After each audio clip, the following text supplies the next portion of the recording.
to get to today for him, just because he is that much closer to the WBC and trying to get game ready as quickly as possible as the Blue Jays take the field. And the Pirates will have Chad Kuhl on the mound. He's someone who had quite a debut last year on Sunday Night Baseball, making his Major League debut against Clayton Kershaw. He actually won the game, so a great debut, and he went on to have a pretty good season, posting a 4.20 ERA and 14 starts for the Pirates. That's pretty impressive, actually. You know, and we talk about spring training, how the pulse gets racing, but how about making your Major League debut on national television against Clayton Kershaw? That's another level. So good for him, and he's looking to be a part of this Pirates rotation again in 2017.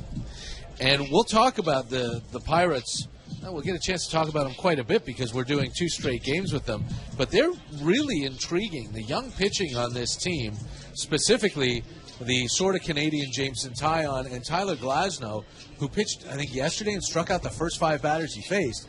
I mean, they've got some impressive young arms. I didn't realize that Glasnow had done that. That is really impressive any time of year, because you're always facing professional hitters. They're trying to make their impression too. So Glasnow, a fun one to watch. And today, Kuhl, maybe more of a back-end rotation than the upside of some of these Pirates pitchers, but still someone worth keeping an eye on. That rhymes with Taillon. That was well done if you did that on purpose. Definitely not. Regardless, Marcus Stroman is finishing up his warm-up pitches. We've got every Blue Jays game for you, either on the radio or on the web. I know today's game is on TV as well. Joe Siddle and Buck Martinez have that call. But make sure you keep it tuned here all spring long for every single Blue Jays spring game. This is number 4 out of 33 that they will play this spring. First inning is brought to you by your Toronto Ford dealers. Get $3,500 in rebates plus $1,000 in extended year-end bonus cash on the 2016 Ford Focus. Details at findyourford.ca. All right, you said it, Ben, that we're expecting to see a little more than a normal first Grapefruit League start out of Marcus Stroman. He is a guy who, and I was on our flagship station, Sportsnet 590 The Fan today with Ben Ennis. We were talking about Marcus Stroman. He's a guy who's pitched with a chip on his shoulder probably since the day he was drafted, never mind getting in the major leagues. And that's sort of what he's been walking around this spring. Again, a guy who, I don't want to say has something to prove, but certainly is using any doubts that he hears as big-time fuel. For sure, and you see it on social media for anyone who follows Stroman on Instagram, on Twitter. You see it. He's someone who's very motivated, had a good year last year as far as innings, but I think a lot of people would say that he has more to offer when it comes to ERA, maybe even getting more ground balls, more strikeouts potentially. We've seen that he has that potential. And he's getting ready to go here, and we are set for the first pitch of the game as Yuri Perez steps in. And Stroman's first pitch is down and away for ball 1. 1:09 p.m., the time of our first pitch here in Dunedin, Florida. It's 29 degrees Celsius, 84 Fahrenheit. 1-0 pitch is poured in for a strike, 101. Back home in Toronto, according to Tom Young, it's 9 degrees, 48 Fahrenheit. So a nice day, I hope, back home in Toronto, and we hope we're sending some warmth back up north to you. Stroman into that compact windup. 1-1 pitch is swung on and missed. 1-2. The Pirates are wearing their spring training get-ups. It's black and gold, obviously, because those are the Pittsburgh Pirates colors, but it's really weird that it's bright white lettering and numbers on the back. I was going to say the same thing. It doesn't feel like a very Pittsburgh uniform. No. 1-2 pitch is a breaking ball, not chased by Perez, and the count is 2-2. Gold on the front, white on the back. Interesting setup by the Pittsburghers.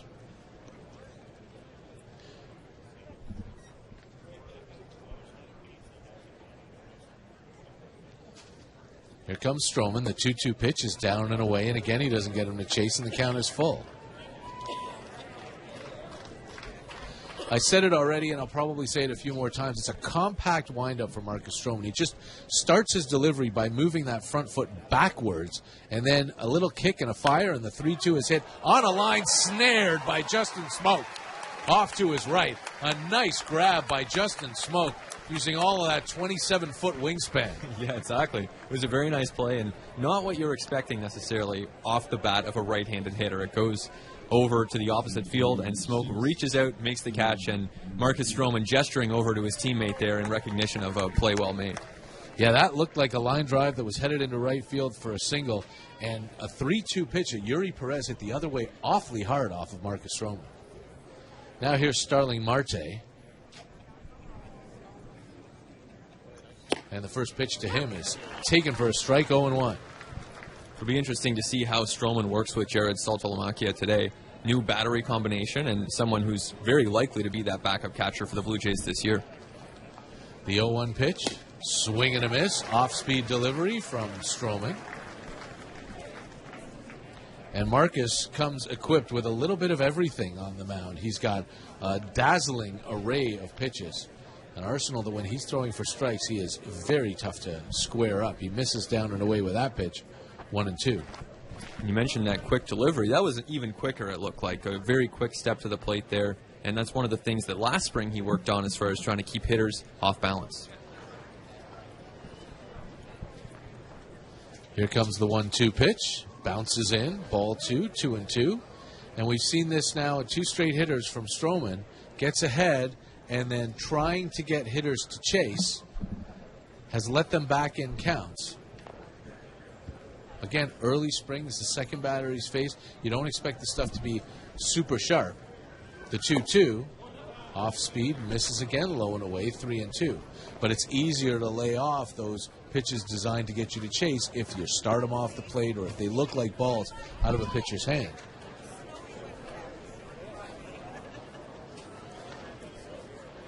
Full count for the second straight hitter. And here's a 3-2 pitch to Marte. It's hit on the ground to third. Petit in, even with the bag. Throw it on to first. Got him. 2 down. Already a contrast defensively compared to yesterday when the Blue Jays, particularly on the left side of the infield, were having trouble converting those batted balls into outs. And it was such a strength for the Blue Jays last year. Now they seem to be finding that rhythm again on defense. Yeah, important to remember, too, yesterday, Richard Urania making 2 errors and botching a couple other plays. The defense was absolutely shaky for the Jays yesterday. But important to remember, it was not really the guys who are going to be asked to make those plays in the major leagues. And that's something that I think always needs to be stressed in spring training. When you look at results, those results are often caused by people who aren't going to be part of things. Swing and a miss by Gregory Polanco, or a foul back to the screen. The first pitch to Polanco. He's the left fielder. 3-hitter for the Pirates. Great young talent. It seems like there are a lot of people for whom you say, like, the sky is the limit, what this ball player is capable of doing, especially when they haven't really had a long big league career yet. 0-1 is up and in, spins Polanco back, 1-1. But this is a guy you can absolutely say that about and be serious. Absolutely. You think about all the different tools that a ball player could have.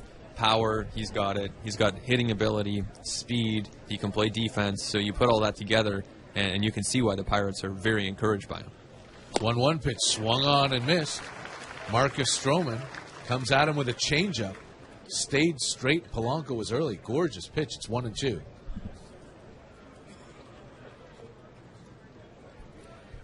Marcus Stroman has thrown 15 pitches here so far in this first inning. 0-0. Blue Jays and Pirates were just underway. 2 out, nobody on. The 1-2 to Polanco. Down and in. Ball 2, 2-2.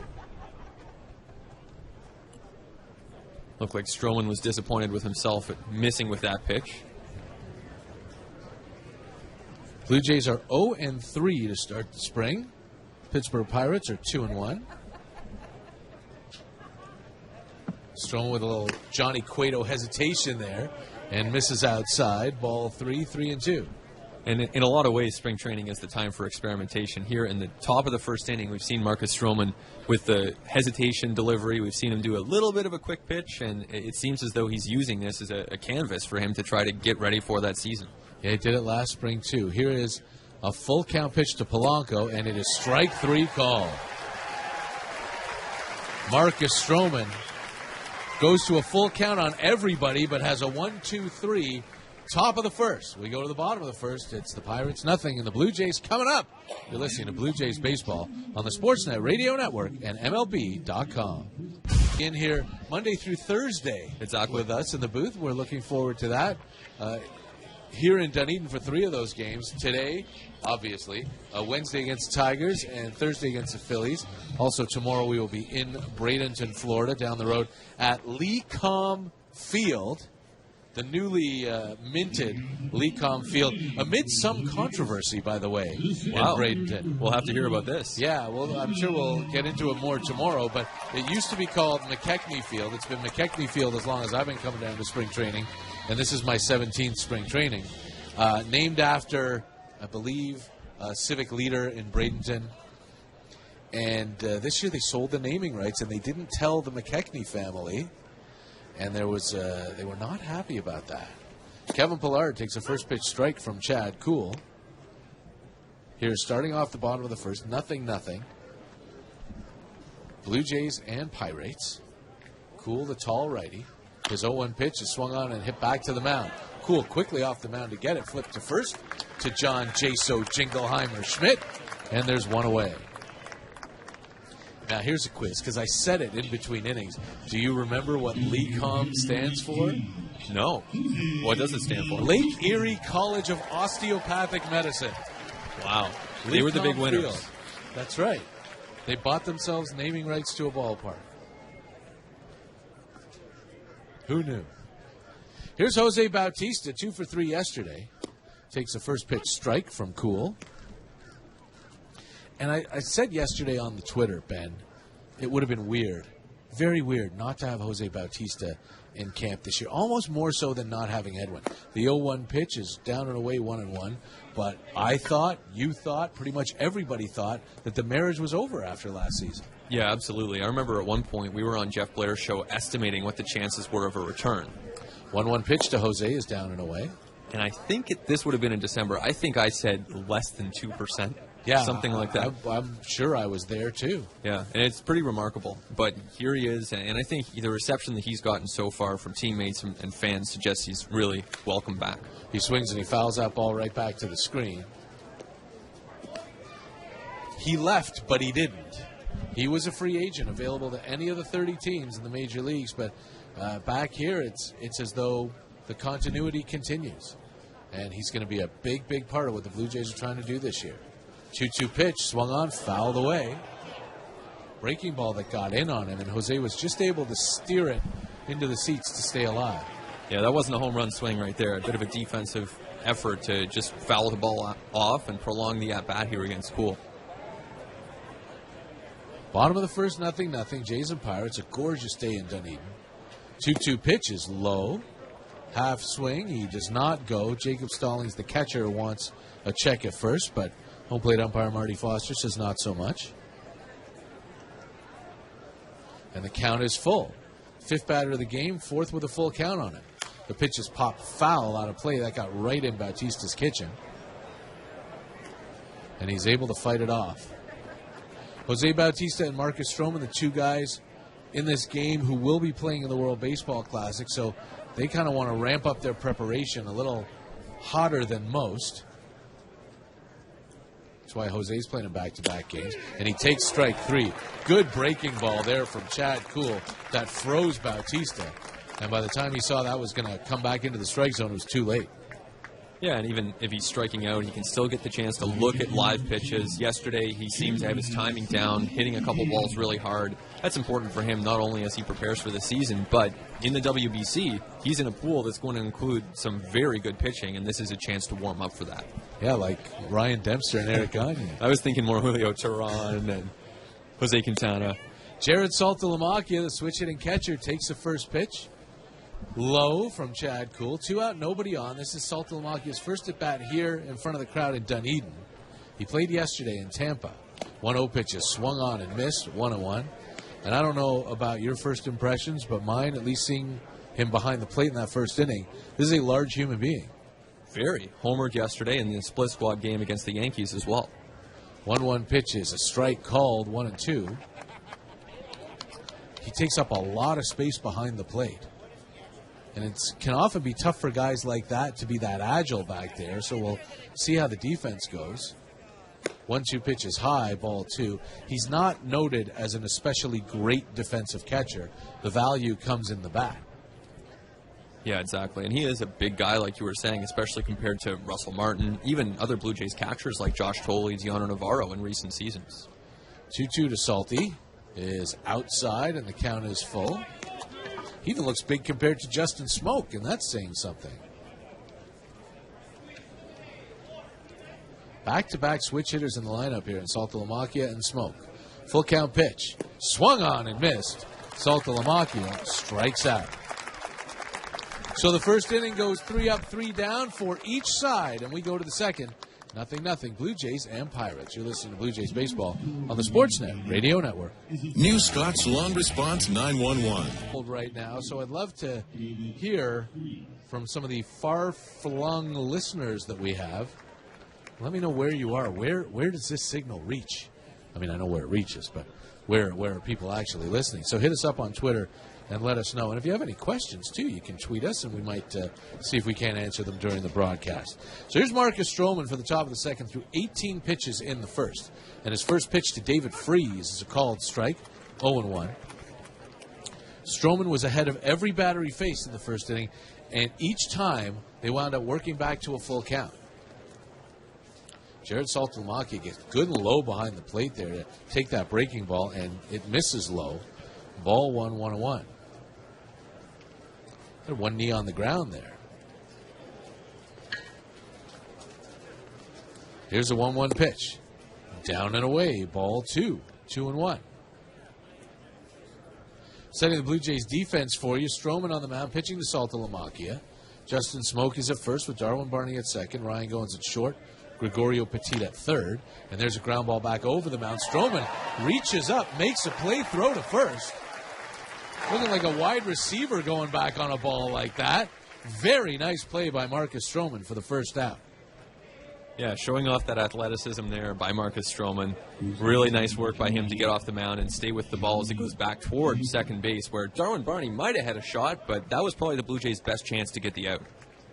Barney charging in, and you're right, probably makes a play coming forward. He's an excellent defensive second baseman, but anything the pitcher can get, the pitcher gets, and that was a great play by Stroman, snow coning it at the top of his leap.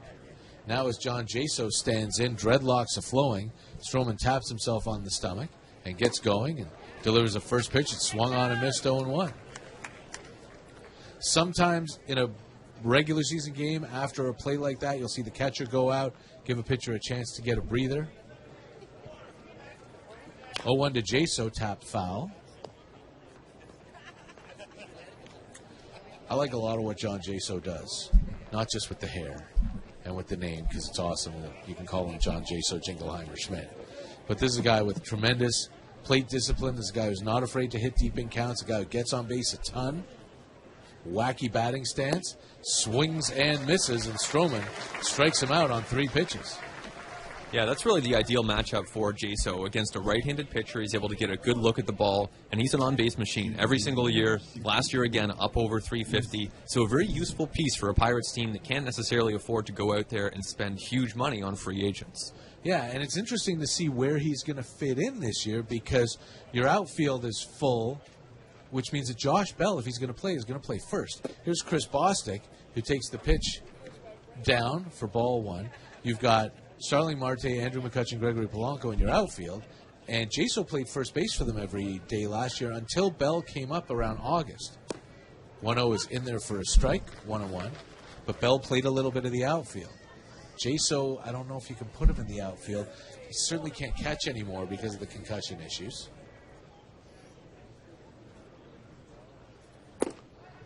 1-1 pitch is low, ball 2. I mean, maybe he's their Matt Joyce next year. Or this year. Right. Someone who can go and play a variety of different positions, fill in outfield, first base, and you have the DH for games in the American League. 2-1 pitch, there for a strike, 2-2. And maybe on a day that he plays first, he kicks Bell out to the outfield or something. I don't know. Josh Bell, one of the premier young power prospects in the game. I don't know if they're going to want him running around out there. 2-2 on Bostic. Swing and a miss. It gets into the dirt, so Saltalamacchia will come up with it and throw to first to complete the out. And Marcus Stroman has a 1-2-3 second inning looking awfully good. We head to the bottom of the second. 0-0. Blue Jays and Pirates. You're listening to Blue Jays Baseball on the Sportsnet Radio Network. Wow, look at the snow flurry. You know, we better take my Subaru. No argument. Against Pirates righty Chad Cool. First pitch to Smoke is swung on and fouled away. 0-1. Whenever you talk about Justin Smoke, it seems so, there are such poles in the way people think of him. The fans, for the most part, are not big fans of Justin, it seems like to me, as he takes that pitch inside 1-1. But the high foreheads, the number crunchers, love him, and think there's a lot more in there. The 1-1 pitch, inside, ball 2, 2-1. What do you think about Justin Smoke? You know what? I'm not holding my breath, to be honest, that he's going to become that prospect that everyone thought he could become. But I think that in his present form, he still has some value. There's a swing, a little tapper out to the right side. The shortstop, Ngope, comes over and makes a play with a shift on. Nice play. And he throws to the even better dreadlock Jaso for the out. Other them got the flow going, 1 down. Yeah, Jaso's flow, tough to beat. It covers his name on the back of his jersey. That is a high standard for all other players on this field. That is absolutely true. Nice play by Ngope coming across the middle. Now here's Daryl Siciliani. The older a guy gets, the less likely it is that he'll fulfill that stardom that was expected of him. Siciliani's first pitch is golf to left field. Coming over is Polanco, chasing, making a great catch into foul territory, and he runs all the way almost to the Pirates clubhouse, which is under the stands at third base. His momentum took him awful far. There's 2 down. It's perfect. There's no fence right there. He can just keep going. Doesn't have to worry about crashing. Really nice play, though. And that goes back to what we were talking about with Polanco, is a player who can contribute in a lot of different ways. And right there we saw that defensive value that he can bring. He could have gotten on the bus. Oh, yeah. He almost made it to the bus. He ran past the bullpens and into where the half field is. Speaking of prospects, Anthony Alford takes strike 1 here. I don't want to jump from player to player too much, but you know they do kind of speed through things here sometimes in spring training. The 0-1 pitch is whacked to left center field. That's hit a ton, but down towards the track it dies, and Starling Marte is able to make the catch. The wind knocked that thing down. A great piece by Anthony Alford, but it's another 1-2-3 inning for your Toronto Blue Jays. We go to the third. 0-0. Jays aboard. Yankees lead the Orioles 1-0 in the bottom of the second. It's Boston 1, St. Louis 0 in the top of the second inning. Phillies and Rays are tied 1-1. That one is in the bottom of the second inning. Grapefruit League action all across the state of Florida. Roberto Osuna's first pitch to Eric Weiss is a strike. You want a little nugget here, a little trivia tidbit for you? What have you got? I got a good one. It comes from the Blue Jays video coordinator, Captain Video. There's a swing and a miss, and the bat goes flying into the stands, but it lands in the concourse level, the walking path between the lower deck and the upper deck, so nobody hurt. Man, that was dangerous. That went a long, long way. It's 0-2 on Eric Weiss. That was close. That's scary. But again, it just flew over those first 7 rows of seats and landed in the path in between. A fan grabbed it, and he's got a souvenir. It's 0-2 on Weiss. Osuna, pitching from the stretch, is high. Here's what Captain Video told me before the game. Eric Weiss, also the real name of Harry Houdini. Wow, and here he is playing baseball. And here he is. There's a magic trick for you. Yeah. Playing in a Grapefruit League game 100 years after he died. 1-2 pitch is inside. Ball 2, 2-2. 0-0. Blue Jays and Pirates. Marcus Stroman 6 up, 6 down in his outing. 3 strikeouts, a couple of ground balls, and 1 hard line drive that was hauled in by Justin Smoke. 2-2 pitch, strike 3 call. Weiss goes down looking, and really Roberto Osuna against a minor leaguer is far from a fair match. Right, even though he's probably younger than a lot of players still in the minor leagues, but Osuna has shown the last couple of years just how effective he can be on the mound for the Blue Jays. And John Gibbons saying before the game today that he can actually see Osuna building on the production that he's been able to deliver for the Blue Jays these past couple of seasons. And when you're only 22, it's hard to imagine that you've reached your ceiling. So many guys his age, like you said, still plugging away in the minors. Jacob Stallings, the catcher, takes the first pitch up from Osuna, and he did that little sort of hesitation. Second time we've seen that this inning. Trying to add little wrinkles to mess up batters' timing. You kind of wonder if they even have to because he's been so productive. The 1-0 hit hard into left field. That's a base hit. Line drive past the diving Ryan Goins, and we have our first base runner of the game. Very well-pitched game so far. Stroman, very nice, clean innings for him. Couple of scoreless innings to start his spring off, and Osuna following up with a strikeout and a base hit allowed. Here's Gift Ngope, Pirates shortstop, and the 9-hitter. Ngope is spelled Ngoepe. We've seen him now for a few springs. Pirates love to give this guy a look, and he hits the first pitch on the ground under the glove of Justin Smoke and into right field. A base hit. Alford is on it quickly. And stopping at second is Stalling. Back-to-back singles for the Pirates here with one out in the third. And as much as it's fun to watch the pitchers and watch the hitters, watching Alford play defense will be worthwhile this spring as well. Already hit one ball very hard today to end the Blue Jays half of the second inning, and for a moment before it was caught, I thought that it might end up going for extra bases. Yeah, we both thought he crushed that ball. The wind, the flags are silent right now, but must have knocked it down or something. He had a ton of topspin on it or something that knocked that ball down because it looked like it was going a long way. Here's the leadoff man, Yuri Perez, former Houston Astro. Swings and breaks his bat, hits it to second. Barney, Goins, Smoke, double play.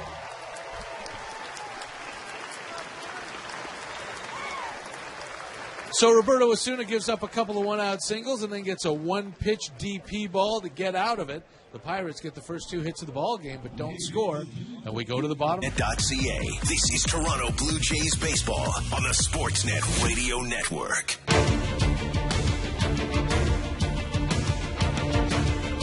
From Pouch Cove, Newfoundland to Vancouver, BC, welcome to Blue Jays baseball here live from Dunedin. Mike Wilner and Ben Nicholson-Smith here with you. It's 0-0. Jason Pirates in the bottom of the third. And Wade LeBlanc, the lefty, is on to pitch for Pittsburgh. Made his way to the Pirates via Seattle after pitching for the Buffalo Bisons and having an outstanding half season for the Bisons last year. He was an International League All-Star. The Blue Jays traded him to the Mariners because they just didn't have any room for him. And now here he is trying to win a job with the Pirates. Blue Jays still looking for their first base runner of the day. Right. And it'll be tough against LeBlanc. He actually had a pretty good Major League season, too, posting a 3.77 ERA, 62 innings. So he wasn't up at the big league level for all that much time. But when he was, the results were pretty decent. Yeah, it left a lot of people scratching their heads about why didn't the Jays keep him. His first pitch down and into Darwin Barney. The truth of the matter is there's no room in the rotation for the Blue Jays. You're not going to put Wade LeBlanc in your big league bullpen, especially he's a guy who in his career has gotten righties out a lot better than lefties as Barney fouls that ball off. And going into last season, lefties at 300 against him with an OPS over 900 in the Major League. So, he's not your lefty masher. And in order to be fair to him, why not give him an opportunity to play for someone in the big leagues? Exactly, and that's part of the reason why it can be hard for teams like the Blue Jays to actually attract those depth starters. Pitch to Barney is whacked foul right in front of the feet of third base coach Luis Rivera. Because if you have a very strong starting five, as the Blue Jays do, then you realize that. If you're a number 6 type, you're trying to reestablish yourself, you don't necessarily want to sign in Toronto. Maybe if you're a slugger you do, but probably not if you're a starting pitcher trying to establish value. Absolutely true, and that's the other side that you have to look at when you're looking at the free agent market. The 1-2 pitch swung on and missed, gets away from Stallings, but he picks it up and throws to first. And that's the first out here in the third. Wade LeBlanc whiffs Darwin Barney, and now it's Ryan Goins. And we'll remind you that there's no better place to watch the action this season than at Rogers Center. 6, 12, and 20 game packs are available. Just call 416-341-1234 or go to bluejays.com/game packs. Had a caller on Blue Jays Talk yesterday to that end, Ben, about how attractive a situation has to be for a free agent, asking about Matt Wieters. First pitch to Goins is away for ball one. It's 0-0, Jays and Pirates. Bottom of the third. Nobody on and one out. And the caller said, well, why didn't the Blue Jays go after Matt Wieters? It's a perfect fit. He could have been the backup catcher, played a few games at first base. How great would that have been for the Blue Jays? 1-0 is there for a strike, 1-1. And the answer is, yeah, it would have been great for the Blue Jays. But why would Matt Wieters want to do that? Exactly, and that's why front offices will check in with just about every player. That's why you see all those rumors, and it leads to a fun discussion in the offseason. But more often than not, those discussions end because one side or the other might just say, you know what, it's not a great fit for us. 1-1 pitch swung on and missed. Goins fooled on a changeup from Wade LeBlanc at 72 miles an hour. It's 1-2. And that's why when you look out at the expanse of free agents, you could say, oh, this guy would be a great fit, this guy would be great, this guy would be terrific. But you have to think, what's he thinking? Matt Wieters is a starting catcher. He doesn't want to take a job to be Russell Martin's backup and play some first. That pitch is inside 2-2. And while he had to wait, he wound up getting a starting job. Right. And it can work the other way where the Blue Jays now have established themselves as a winning team, as a team that has a huge base of fan support. Russell Martin, really before the Blue Jays started winning, wanted to come to Toronto, and that helped. 2-2 pitch hit on the ground to second. Bostic is there. He'll throw it on to first. And that's 2 down. Certainly it's not the case with every free agent, and the Blue Jays run into that as every team does in the course of the offseason. This year you think of Dexter Fowler, who was someone who was very much on their radar, didn't end up happening for Toronto. To me, that was more of a value assessment where Mark Shapiro and Ross Atkins had a limit that they were going to go to for Dexter Fowler, and while they were the finalist with St. Louis, the Cardinals were willing to give more years and more money. Generally, that works. It's a good way to go. It doesn't always work. Didn't work with Edwin, but it generally works. Here's Gregorio Petit, takes the first pitch strike. This is the first time we've seen him this spring, his first game action. Petit signing as a minor league free agent. He's had big league time with the Astros and with the Yankees. Been a lefty crusher in some of his past short stints in the majors. He takes that pitch low for ball one. He can play anywhere on the infield. And he's just another guy to have in Buffalo who is insurance with big league experience. 1-1 hit hard on the ground to third. David Freese has it. Former World Series MVP throws it on to first. And the inning is over. 3 up, 3 down go the Blue Jays in the third. They are 9 up and 9 down for the game. But the Buccos haven't scored either. It's 0-0. Toronto and Pittsburgh as we head to the fourth.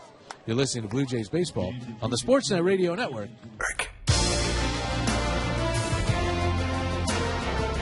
Changes for the Blue Jays as we move to the fourth inning. It's 0-0, Jays and Pirates. Aaron Loup is on the pitch, taking over for Roberto Osuna. And Juan Gratterall has come into the game behind the plate. So Jared Saltalamacchia played yesterday, so he only gets 3 innings today. Goes 0 for 1 with the strikeout. And Ben, we saw Jose Bautista head down to the clubhouse. He's the DH, so he could still come back and take another at-bat in the bottom of the fourth. Don't know if he will, though. We'll keep an eye on that. Right, it's not like Rogers Center where they have the tunnels and they can easily escape and go if they need to check on something. Starling Marte stands in, shows bunt against Aaron Loup, and takes the first pitch low for a ball. 1-0. And it's weird because the clubhouse is open during the game for the media, though generally not until the starting pitcher is ready to talk. 1-0 pitch again bunted at, and again pulls the bat back and takes ball 2-0. So there have been occasions, not anymore now that we're doing all these games on the web, but there have been occasions where I've been in the clubhouse during the game, and a guy who's still in the game comes in, and I don't know that he's still in the game. 2-0 pitch is swung on and fouled away, 2-1. So I've said, say hi or whatever, or you want to talk, I'm still playing. I'm in right field right now. Sorry about that. I didn't realize. So here's Aaron Loop. Aaron Loop is now the number 2 lefty on the depth chart, probably behind J.P. Howell. 2-1 pitch is down, ball 3. Coming off a pretty disappointing couple of seasons for the Blue Jays, and he's really in tough to make this team, I think. Yeah, I agree. When you look at just the fact that he has options, and he's second on the depth chart, J.P. Howell, that top lefty. 3-1 pitch hit on the ground to third. Petit dives, but it's past him and down to left field. It'll be cut off by Siciliani before it gets to the wall, but into second with a leadoff double is Starling Marte. So Loop will have an uphill battle this year, and I think he'll get his chances in the course of the season. Just talking to Pete Walker the other day about how many arms it takes to get through a long season. Aaron Loop figures to be one of those arms at various points in this season. We've seen it happen really each of the last few years, but the last couple, like you said, Mike, have been pretty disappointing for Loop. And you wonder, too, if he's not going to get pushed from the other side by Matt Dermody. Absolutely. You know, there's a guy who pitched at 4 levels last year, finished up in the major leagues, and a short stint, but he struck out David Ortiz. So that kind of showed something. He was a very effective lefty on the way up.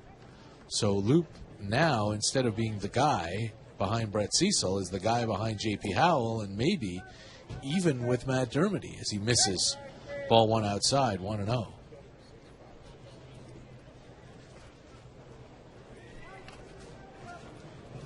Nothing, Blue Jays and Pirates, but Pittsburgh's got a runner at second here, leading off this 4th inning.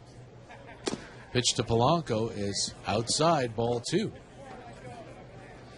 And what's hurt Aaron Loop is strike zone command, because when he had his great couple of years with the Blue Jays, he wasn't walking anybody, and those numbers have shot up recently. Not to mention the hit batters, Yep. which seem to be an issue for him, especially against same-handed batters. You want him in there to get lefties out, and this is a lefty in Polanco, and he misses low at that pitch, 3-0.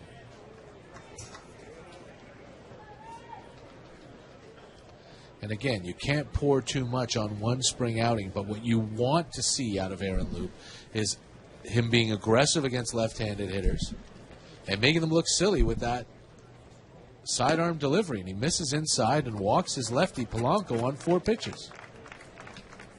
And even though Polanco reaching base right here, a couple men on for the Pirates, that can't have been a comfortable at-bat. You just look at that arm slot. We're so used to it. We've seen it year in and year out now. His teammates are used to it. But if you're an opposing hitter, especially someone from the National League, it's got to be a very uncomfortable look. And one would think that that's a great strength of Aaron Loop's, is making those hitters uncomfortable, but you have to take advantage of it by throwing strikes. Here's David Freese, right-handed hitter, former St. Louis Cardinal, been with the Pirates for a couple of years now. And he takes a first pitch strike, 0-1. It's 0-0. Blue Jays and Pirates. We're in the top of the 4th inning. The Pirates have all 3 hits that there have been in this game. 2 singles off Roberto Osuna in the 3rd, and a leadoff double here by Starling Marte in the 4th. Marcus Stroman threw 2 perfect innings. 0-1 pitch is fouled away over the head of the on-deck hitter, John Jaso. And after walking the lefty on 4 pitches, Loops ahead of the righty, 0-2. There you go. Can't make sense of baseball even in spring training. That's why they call it baseball. Jays and Pirates at it again tomorrow with Lucas Harrell on the mound for the Blue Jays.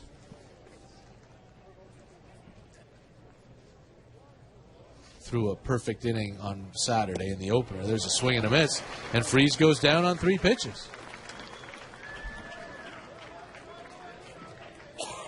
Tomorrow it's Lucas Harrell against Ivan Nova, and we'll have that game for you all across the World Wide Web at 1 p.m. Eastern Time. There will be no TV and no radio for that game, so we will be the only way you can get it.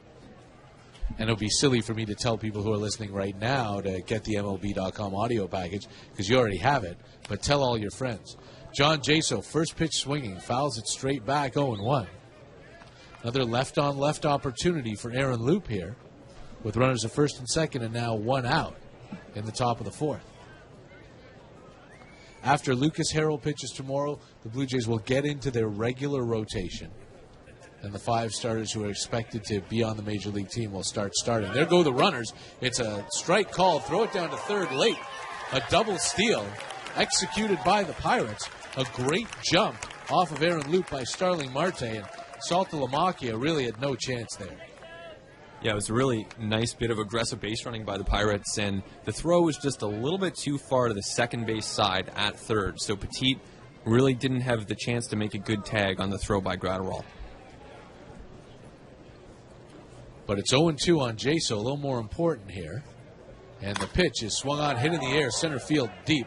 Pilar going back, still going back. Siciliani coming over. He'll make the catch in deep left field. Both runners tag, and to score is Marte to third Polanco.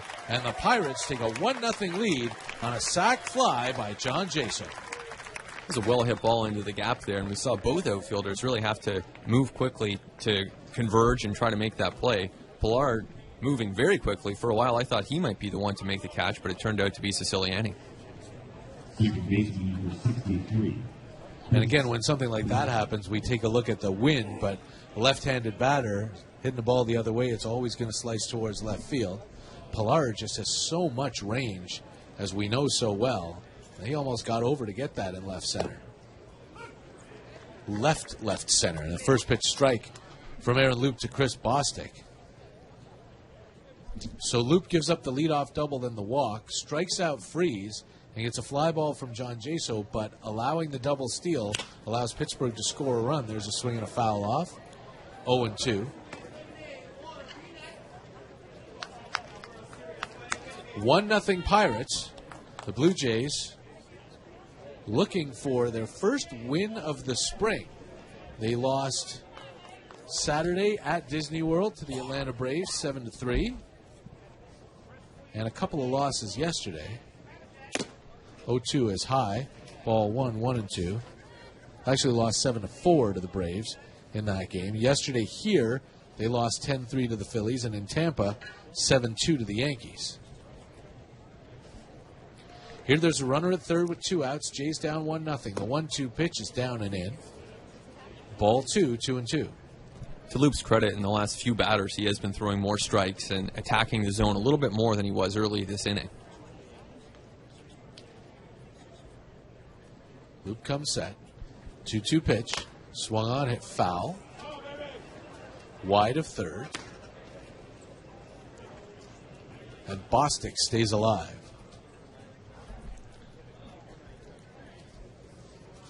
Bostic, one of the kids that the Pirates have brought over. 24-year-old out of Rochester, New York. And he takes a 2-2 pitch up and away. The fans wanted it. Split time last year between AA Harrisburg and AAA Syracuse.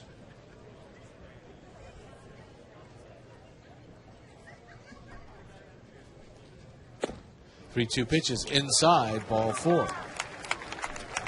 Second walk of the inning for Aaron Loop. And now there are Pirates on the corners for Houdini.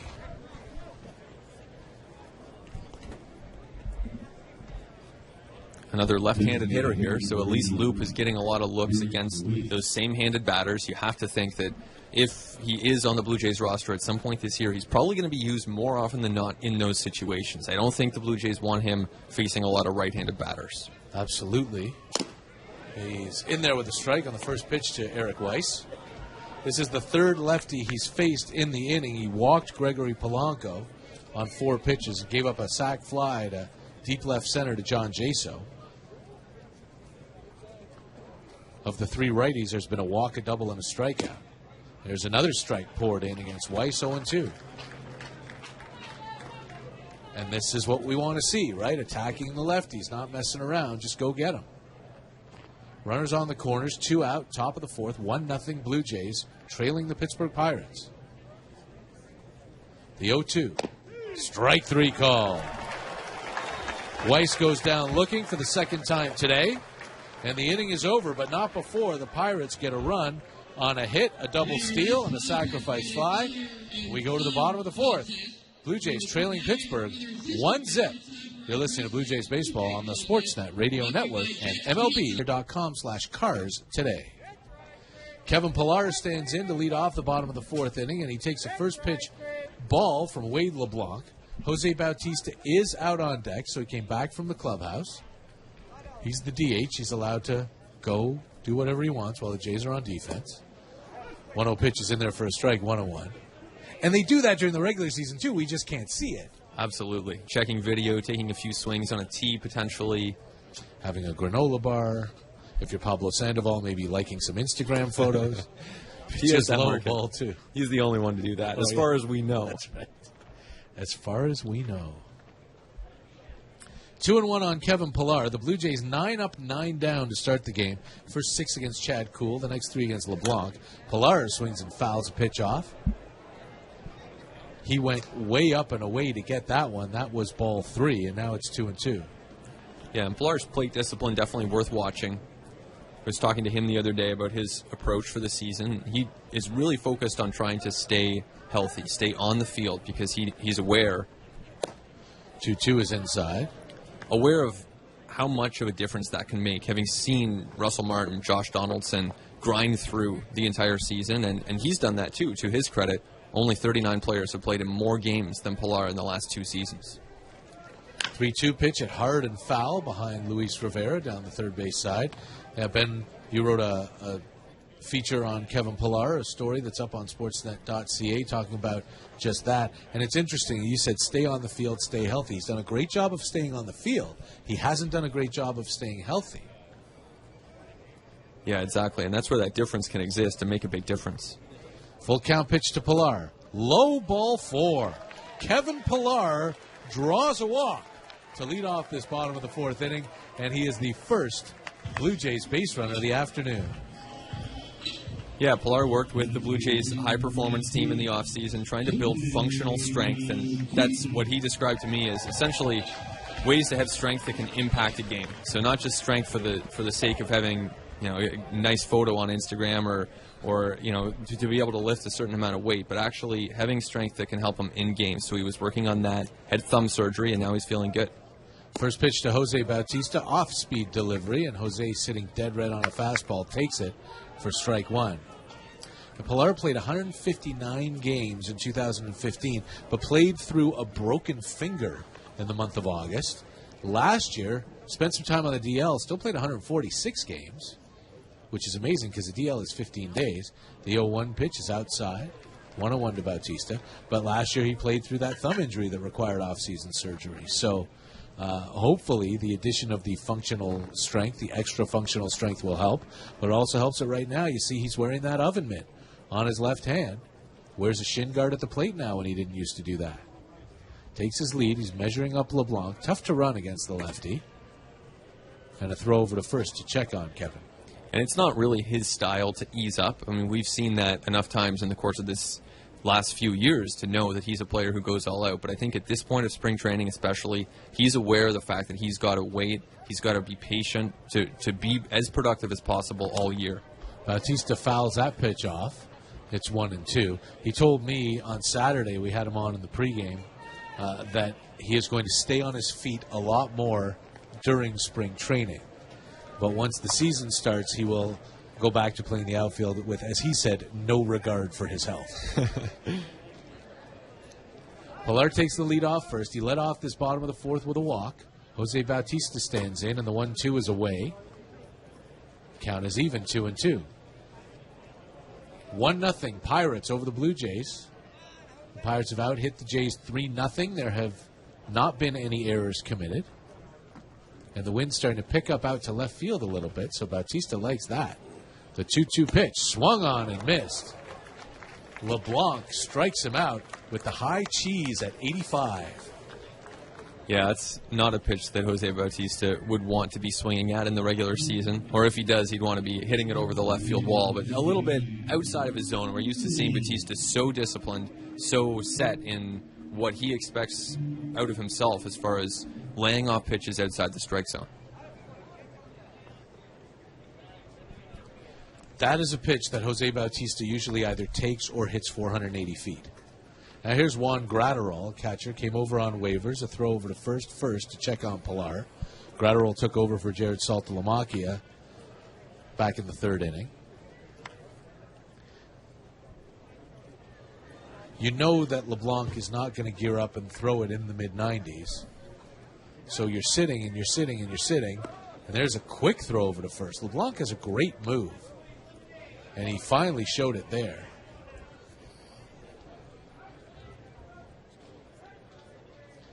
And Bautista, I think, more disappointed that he didn't hit that into next week than that he just missed it completely. Gratterall swings and fouls it off, so it's 0-1 on him. And that's how you have Kevin Pilar being the one to draw the walk and Jose Bautista being the one to expand the strike zone and swing at a pitch he shouldn't. Those are the kind of pitches that make a power hitter's eyes almost jump right out of his head. You think you can absolutely destroy this one. And second game action in spring training, so the timing's not down yet. But I would wager that in 3 weeks that ball does not come back. 0-1 pitch, and Gratterall takes it away. Ball 1-1-1, and Wade LeBlanc has really slowed things down here in the bottom of the fourth inning with Kevin Pilar on first base trying to keep him there. And that's, again, one of the reasons that he holds runners so well. He varies his timing. He stares them down. And he's got a really good snap throw over. Pilar takes a healthy lead. And a throw over to first. That was not the A move. Pilar easily back safely. I don't think the fans appreciate Wade LeBlanc's pickoff move. Just want you all to know out there that the reason this is happening was because after the third inning, Ben Nicholson-Smith said, this game's really moving, isn't it? There's a swing and a foul back, 1-2. If I had that kind of power, you think I'd be using it on the pace of game? I use it on Mark Trumbo home runs. I don't know what you would use yours on. That was something else. Justin Smoke stands on deck. Bottom of the fourth, 1-0 Blue Jays. Keep thinking that. Trailing the Pittsburgh Pirates. That's how you get out of that. There's a little broadcast trick for you, Ben. You're just doing your first few radio games. If you screw up like that, you just find a way out. 1-0 Blue Jays trailing the Pittsburgh Pirates. Pilar leaning now towards second, not going. The pitch is grounded up the middle, but right to Bostic. Flip to Ngope for one and throw it to Jaso for a double play. About as textbook as it gets, especially with Juan Gratterall and his catcher speed coming down the line. So the Blue Jays get their first base runner, but it's erased. We go to the top of the fifth inning. Pittsburgh on top, 1-0. You're listening to Blue Jays baseball on the Sportsnet Radio Network. New Scott's Long Response 9 Sportsnet Radio Network. This fifth inning brought to you by your Toronto Ford dealers. Tough, capable, and a deal all in one. The great year-end deals are back, plus an extra $1,000 in year-end bonus cash. Details at findyourford.ca. Mike Wilner, Ben Nicholson-Smith here with you. Tom Young here with us, helping us get on the air here in Dunedin. And back in Toronto, Derek Brandeo handling the duties. It is 1-0. The Pirates over the Blue Jays, and Ryan Tepera comes on. Taking over for Aaron Loop, who gave up a run on a hit and a couple of walks in the fourth inning after two perfect innings from Marcus Stroman and one shutout frame from Roberto Osuna.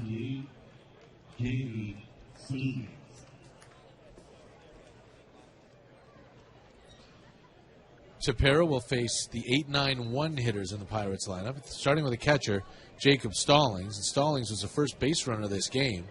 He singled hard to left off of Roberto Osuna with one out in the third. Tepera's first pitch is a fastball high at 94 miles an hour for ball one. Ben, it's an interesting grouping in the bullpen that the Blue Jays have to sift through at the bottom, assuming that 5 or even maybe 6 spots are already set. The pitch is low, ball 2-0. You've got Roberto Osuna, you've got Jason Grilli, Joe Biagini, who we know could start. There's been talk about him starting in Buffalo, but yesterday John Gibbons told us he's on the team, he's in the bullpen. J.P. Howell and Joe Smith, that's 5. And Matt Latos may well be 6. 2-0 pitch is there for a strike, 2-1. That leaves only, well, hopefully one spot, because the 8-man bullpen, I think, is a blight on the game. But you never know. With off days early, they could take 8 in the pen. But there's a lot of guys competing for those last spot or two. The 2-1 pitch right back up the middle, a base hit. Hit the mound just in front of Tepera and bounced into center field. So Stallings is 2 for 2. Yeah, there really is a lot of competition in the bullpen, and it looks like 2 spots. I can't see them going to an 8-man bullpen because they already have 4 players penciled in on that bench. So to me, that says 7. And like you said, 5 of those spots are spoken for. So right now, there's a pretty good competition with guys like Tepera. You have Chris Smith, of course. We saw Loop. Then you have out-of-options guys. You have Bo Schultz, Mike Bolsinger, Matt Latos, of course, in that mix as well. Gifton Gope, the South African, stands in now and takes the ball low. 1-0. And then you've got the Rule 5er, Glenn Sparkman. Schultz and Mike Bolsinger are out of options. Tepera, we didn't even mention. Danny Barnes.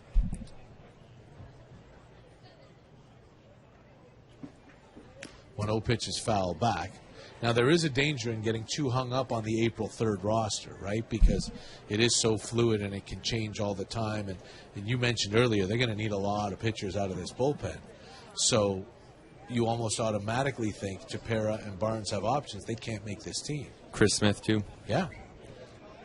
Even though he seems to be the early camp darling. 1-1 pitch hit on the ground to third. Petit has it. Throw to second one, over to first. Scooped out by Smoke. A double play. And Gope runs out from under his helmet trying to beat that thing out. A nice scoop by Smoke, and it's an around-the-horn DP. 2 down here in the 5th.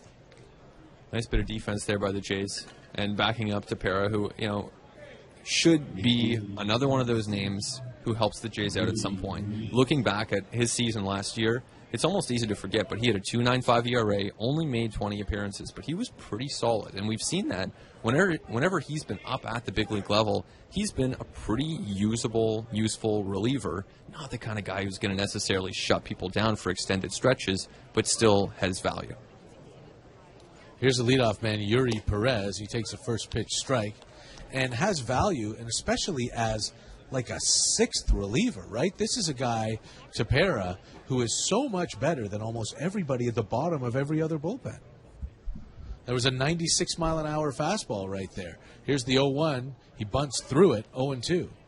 And that's where you can see Tepera taking another step forward and potentially pitching better than what we've seen, which has been very respectable, but you do wonder. And I don't think that the Jays are banking on that by any stretch, but with those last 2 spots, what they can do is look for a little bit of upside. They can play around with the hot hand. I don't think that they're going to be beholden to taking a Bo Schultz just because he's out of options, for example. They're going to try to balance the organizational depth out with having that best team on the first day of the season. And now Juan Gratterall is going to come out and talk to Ryan Tepera. And the season opens in Baltimore with a 2-game series over 3 days. So you have opening day, then an off day. Then the Blue Jays play 5 games in a row. Finish the series in Baltimore, go to Tampa for 4, then another off day. So it's not like you can wait 2 weeks till you need a 5th starter. They need one on the first Sunday of the season. The 0-2 pitch hit on the ground into left field. That's a base hit. Perez stayed on that off-speed delivery and snuck it through the hole. But that's another consideration. They don't need a 5th starter until April 9th. So maybe for the first 3 games, Francisco Liriano can work out of the bullpen, save a guy off the roster.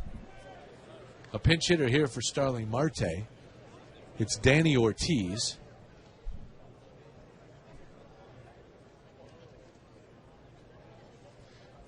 Where's number 69? And so does the catcher, Juan Gratterall. Runner at first, 2 out. Top of the 5th, 1-0 Pirates. First pitch to Ortiz is down and in. We saw the Blue Jays do that last year when Marco Estrada was dealing with a little bit of a back issue. Started with 4 starters, and that allowed them to go north with an 8-man bullpen, and that was essentially a 12-man staff, which, like you said, and I would agree with this, you don't want to go more than that. No, you really, as little as possible, you want to have 8 guys in the bullpen. Run-0 pitch, runner goes, and it's fouled off at the plate. So Clint Hurdle playing a little bit of hit and run. Not a great pitch to swing at. You would assume Ortiz only did it because he had to. And the runner will have to come back. Kind of fun seeing some small ball in spring training. I don't consider hit and run to be small ball. Okay. I consider, and I know there's a wide spectrum of definitions for that. I love the hit and run. I'm not a fan of the small ball. Healthy lead for Perez, and there's a ground ball into left field. Another base hit. On it quickly is Siciliani, so Perez has to hold at second. But the Blue Jays left a big hole there, the left side of the infield, and Ortiz found it. That's the third hit of the inning off of Ryan Tepera. All of them on the ground. And now he's going to have to deal with Gregory Polanco with 2 on and 2 out.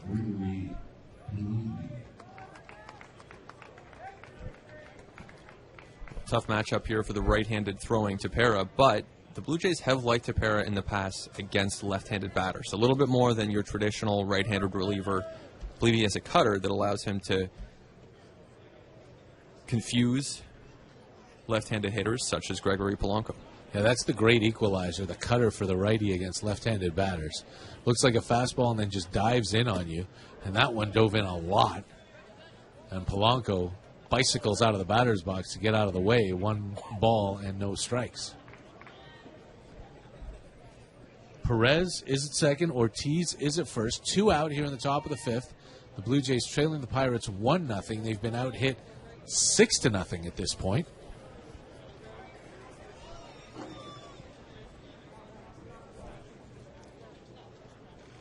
One-0 pitch is low, ball 2. The Blue Jays are shifting Polanco. Shortstop Ryan Goins is still on the shortstop side of second, but only by a few steps. So just like there was for Danny Ortiz, there's a big hole on the left side of the infield.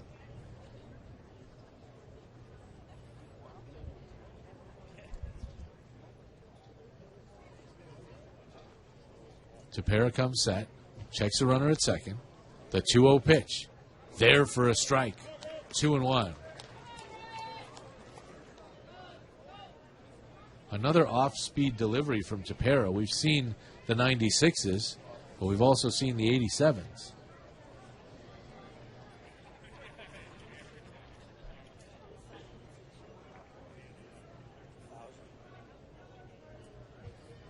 Here comes the 2-1. It's swung on and missed. Big rip by Polanco.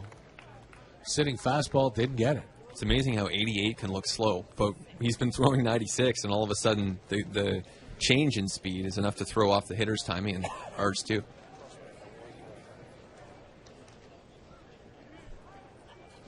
So now Tepera is a strike away from getting out of this, and here comes a 2-2 pitch. Swing and a miss. He struck him out. Comes back with the off-speed again, doubles up on him and gets Polanco to swing through it. So Tepera gives up 3 singles in the top of the 5th, but nary a run thanks to a double play ball. It's all about sequence. Looking for their first hit of the game. And some changes for the Pittsburgh Pirates. We have a new pitcher. Nick Kingham is in to pitch. The new third baseman is Eric Wood, taking over for David Freese. And Barrett Barnes is your new left fielder. Justin Smoke leads off and smacks a first pitch up the middle. That's a base hit. Gifton Gope, the shortstop, was playing on the shift and was diving to his right for a ball that went over second base. And Smoke's got the Blue Jays' first hit of the day, and he will leave. Rowdy Tellez coming into pinch run. A rare pinch running appearance for Rowdy Tellez. Not necessarily noted for his speed, but it's going to be a lot of fun to watch Tellez this spring. I think that based on everything that he did last year at AA, hitting, I think it was 22 home runs, OPS over 900, he really impressed, and then he worked very hard this offseason to build up toward what should be a big year for him. Daryl Siciliani takes a first pitch strike from Kingham. He's a guy that everyone's talking about, that John Gibbons told us yesterday is the closest of all the prospects to the major leagues, which makes sense. He was the only one to spend a whole year at AA and dominate. Takes his lead. The 0-1 to Siciliani is swung on, hit in the air to right field. Deep, but not deep enough. Back goes Yuri Perez, and on the track, makes the catch. Back to first goes Tellez. That's the first out here in the fifth. I thought that was interesting that John Gibbons singled out Rowdy Tellez and said that. It wasn't as though someone said, hey, who's the closest to the major leagues? He noted that, and like you said, not a particularly controversial statement given the success that Tellez had, but he's someone who's worth watching because really at this point he's an injury away potentially from being someone that the Jays would take a long look at. Anytime you're at AAA and on your way up, you are a heartbeat away for sure. Here's Anthony Alford, and he swings at the first pitch and pops it up foul. That's going to get out of play. 0-1. What do you think the chances are that Anthony Alford might start the season as high as AA? Tough year in A-ball last year. Right. At the same time, though, he's someone who's probably more advanced than the numbers might reflect. Well, I meant tough, injury-wise as well as the numbers. As he takes strike 2, 0-2, had the concussion, had the knee thing, but he was repeating A-ball. I just, I don't know yet how comfortable the Mark Shapiro, Ross Atkins regime is with pushing guys before they've had success at one level to the next one. 0-2 is in the dirt, blocked nicely by Stallings to keep Rowdy at first. Right, and maybe to some extent these players will dictate their own development. I don't think we're going to see the Blue Jays rush him up to AA or AAA unless the performance dictates that. And so that performance could be here in spring training. Maybe it's in the opening weeks at Dunedin where it's great weather, good chance to start down here, and then work his way up. But he's someone who could rise quickly. 1-2 pitches fouled away. And that's something that needs to be considered as well. It's way better to start a guy in Dunedin than in New Hampshire, just weather-wise in April, so you get your games in. Exactly. It's a great place to be for baseball virtually all year round. So it's a good spot. You know you're not going to get rained out. You know you're going to be able to warm up. Tellez goes. The pitch is down and away. Alford swings, and Rowdy has himself a stolen base. Rowdy Tellez living up to the number 1 on his back. Steals second base as Alford strikes out. Well, there's a new element to the game. We've seen that Tellez's conditioning has improved a lot, and we've seen his defense in the eyes of a lot of the people with the Blue Jays has improved. But to this point in his professional career, he hasn't stolen a lot of bases, just 13. He's been caught 7 times. Last year, he was 4 for 7, so not something that he's done a lot of as a professional. As Darwin Barney steps in, we check on the out-of-town scoreboard. Yankees leading the Orioles 1-0 in the bottom of the 5th in Sarasota. Barney takes strike 1. Cardinals 3 and the Red Sox 1. That is in the bottom of the 4th down in Fort Myers. Over in Lakeland, Braves doubling up on the Tigers 4-2. Mets lead the Astros 1-0, top 5 in Port St. Lucie. That pitch bounces in the dirt, blocked by Stallings. In the Cactus League later on today, Cleveland home to the Texas Rangers with Carlos Carrasco up against Chichi Gonzalez. Royals and Mariners, Giovanni Gallardo will be on the mound for Seattle, coming over for Seth Smith in a deal with the Baltimores. Tellez takes his lead off second. The 1-1 pitch is low, ball 2, 2-1. And you can see Tellez taking an aggressive lead out there even. It seems as though he's very intent on advancing every last foot that he can to help the Blue Jays from a base running standpoint. Yeah, I love it. Not the best idea to try to steal third with 2 out, but he is being aggressive out there. 1-0 Pirates, bottom of the 5th. Tellez is at second base. 2 out for Darwin Barney. And here comes a 2-1 pitch. Swung on, hit hard on the ground, but right to the shortstop and Gope. Tellez goes back to second, and the throw is to first, and the inning is over. Usually you want to see your base runners on the move with 2 out, but Rowdy probably would have been tagged out by the shortstop if he hadn't done that. The inning ends regardless. The Blue Jays get their first hit. They get a stolen base, but leave it right there. We go to the 6th.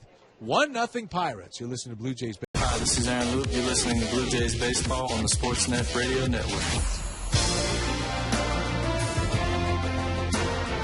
This sixth inning brought to you by Miller Lite, the official beer of Major League Baseball in Canada. And changes for the Blue Jays as we move to the sixth, with the Pittsburgh Pirates leading 1-0 and out hitting the Jays 6-1. There's a new pitcher for the Blue Jays. That would be Danny Barnes, who we were talking about last inning. And the infield is shaken up a bit. Barnes' first pitch to David Freese is swung on and hit in the air deep to right center field. Back goes Pilares, looking up at the wall, and it's off the base of the wall. He fires it back in, but into second with a leadoff double is Eric Wood. Pardon me, I called him David Freese, but it's Eric Wood who came in to play third base last inning. So Wood hits that ball a long way. Welcome to the ball game. The Pirates have their second leadoff double of the afternoon. Yeah, Pilar got a good read on that ball. He wasn't going to have a chance to make the catch, and so he played it off the wall very cleanly and got the ball in pretty quickly, but there was no chance of holding the Pirates to anything less than a double on that one. So here's John Jaso, a strikeout and a sac fly that has produced the game's only run. And the first pitch from Barnes is away for ball one, 1-0. The new Blue Jays infield features Jonathan Diaz. He's come in to play third. Ryan Goins has moved from short to second. Gregorio Petit has moved from third to short. Pitch is outside on Jaso 2-0. And Rowdy Tellez, who came in to pinch run for Justin Smoke, has stayed in the game at first base. So the new Jays infield has Tellez at first, Goins at second, Petit at short, and Diaz at third.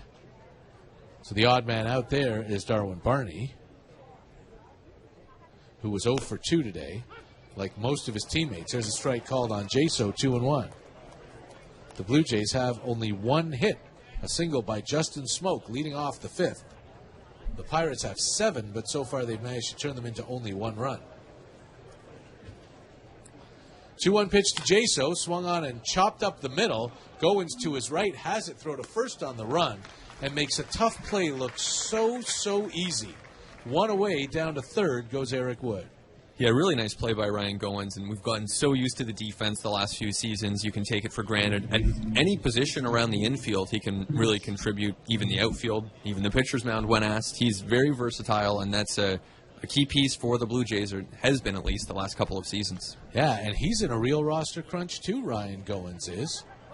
So Blue Jays pull the infield in here with a runner at third, and 1 out. Chris Bostic is the hitter. Right-handed batter is 0 for 1. He's walked and he's struck out, and he takes the first pitch on the inside corner for a strike, 0-1. Yeah, it'll be tough for Ryan Goins to make this team because Darwin Barney slotted in as that backup infielder, and on a team that has a lot of spots spoken for, a very veteran team, there just isn't a lot of room on that bench. And to me, I have a hard time figuring out how Ryan Goins makes this team, barring an injury. The 0-1 pitch, swung on and fouled away 0-2. It seems as though there are 3 spots for Goins, Darwin Barney, Ezekiel Carrera, and Melvin Upton Jr. And one of those guys is not going to make this team unless there is that possibility. We haven't seen Devin Travis yet, although he's working out and he's expected to be ready for opening day. There is a chance he's not, and there's a balk. Danny Barnes just balked in a run. Danny Barnes looked in and then stepped back. I want to see the replay on TV, but it looked like he started what would be a full pitching motion and then stopped. And the first base umpire all over that. It is 2-0 Pittsburgh. 0-2 pitch swung on and missed. And Barnes strikes out Bostic. So he gets the strikeout that he needs, but there's no longer that runner at third because Barnes balked him home. Game is on TV on Sportsnet, so we'll likely have an opportunity to see a replay. But that's sort of when you're caught in that messy middle with a runner at third. You don't know if you're going to pitch from the stretch or the wind. And Barnes looked like he backed off, looked like he stepped back, and it was called a balk. Eric Weiss takes ball 1. Guess the umpires ruled that he had started his motion in some way toward home plate. They must have. Would love another look at that, but I don't think we're going to get it. There's a swing and a miss, 1-1. So 2-0 Pittsburgh. As the second run gets balked home.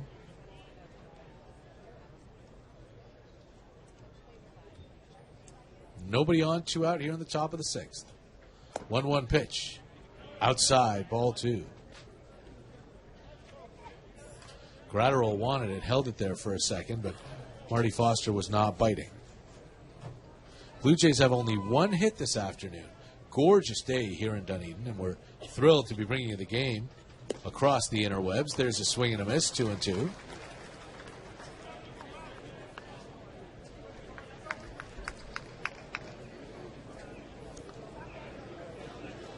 And on the interwebs, you can hear us every day. Tomorrow we will be down the road in Bradenton as Lucas Harrell and Ivan Nova face off. 2-2 pitch, half swing, doesn't go, and the count is full. Weiss, the DH today, has struck out twice, both times looking. Once against Roberto Osuna and once against Aaron Loop. 2 strikes on him here. Maybe Barnes will make it 3. It is a full count. Barnes into his motion. And it's ball 4 outside. So Weiss works his way on. Still hasn't put a ball in play today. But now there's a runner at first with 2 out. For the pinch hitter, Xindi Zhang.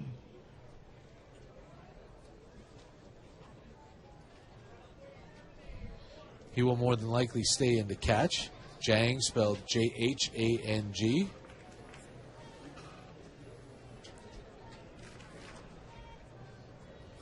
Left-handed hitter swings at the first pitch, and it's a ground ball to first. Rowdy Tellez is on it. Step on the bag, and the inning is over. But the Pirates get a run on a leadoff double, a ground ball to get him over, and a balk to get him in. We go to the bottom of the 6th. It's 2-0 Pittsburgh. You're listening to Blue Jays Baseball on the Sportsnet Radio Network. Hi, it's game to catch. Nick Kingham still out there, and he delivers a first pitch strike to Ryan Goins. The new first baseman is Joey Turdoslavich, taking over for John Jaso. Alan Hansen is in at second. Max Moroff at short. 0-1 pitch is low for a ball, 1-1. Eric Wood took over for David Freese at third last inning. In the outfield, Barrett Barnes still out there in left and Danny Ortiz in center. Clark Egan has come in to play right field. 1-1 pitch is slugged to right field. That's hit hard. Back to the track and reaching up at the wall is Egan. To haul that one in, Ryan Goins gave that thing a ride. But it's just a long, loud out to start the 6th. And I think this is where the results are less important in spring training. There are a lot of Blue Jays decision makers here, some of them sitting along the sidelines, others sitting in the stands, watching this team very closely. And it's not going to be lost on them that Ryan Goins hit that ball very hard. Squared it up good. That might be the hardest hit ball of the day by a Blue Jay, although Anthony Alford's fly out in the second will give that one a little bit of a run for its money. Now here's Gregorio Petit. Started at third. He's moved to short. He takes strike 1. Petit will be depth for the Blue Jays, likely in Buffalo. It's almost impossible to imagine him breaking through that into this infield over both Barney and Goins. He takes strike 2, 0-2.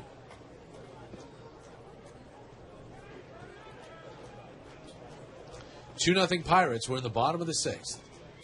That pitch is inside. Blue Jays are looking for their first win of the spring. They're 0-3 to start things off. 1-2 breaking ball. Gets through the catcher, Zhang, and goes all the way over the backstop and off of the roof. That's a heck of a bounce. 2-2.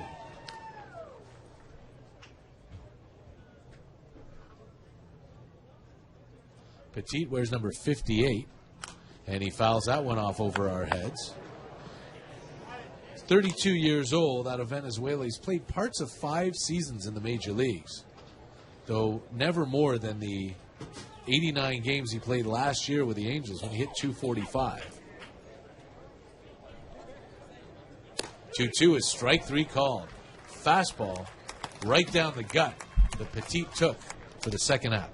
So he has lots of big league experience. When you think about him playing in more than half of the Angels games last year, that's definite experience and something that the Jays could call on. You think of a guy like Andy Burns last year who ended up appearing in some games for the Blue Jays. There were times that they needed him for whatever reason, and this is where guys like Jake Elmore and Gregorio Petit can come in handy. Absolutely. Now here's Kevin Pillar playing into the 6th inning on back-to-back days, but this is only his 3rd trip, and he takes strike 1. Pillar is grounded out and walked. One of only 2 Blue Jays base runners today. The 0-1 is down. Ball 1, 1-1.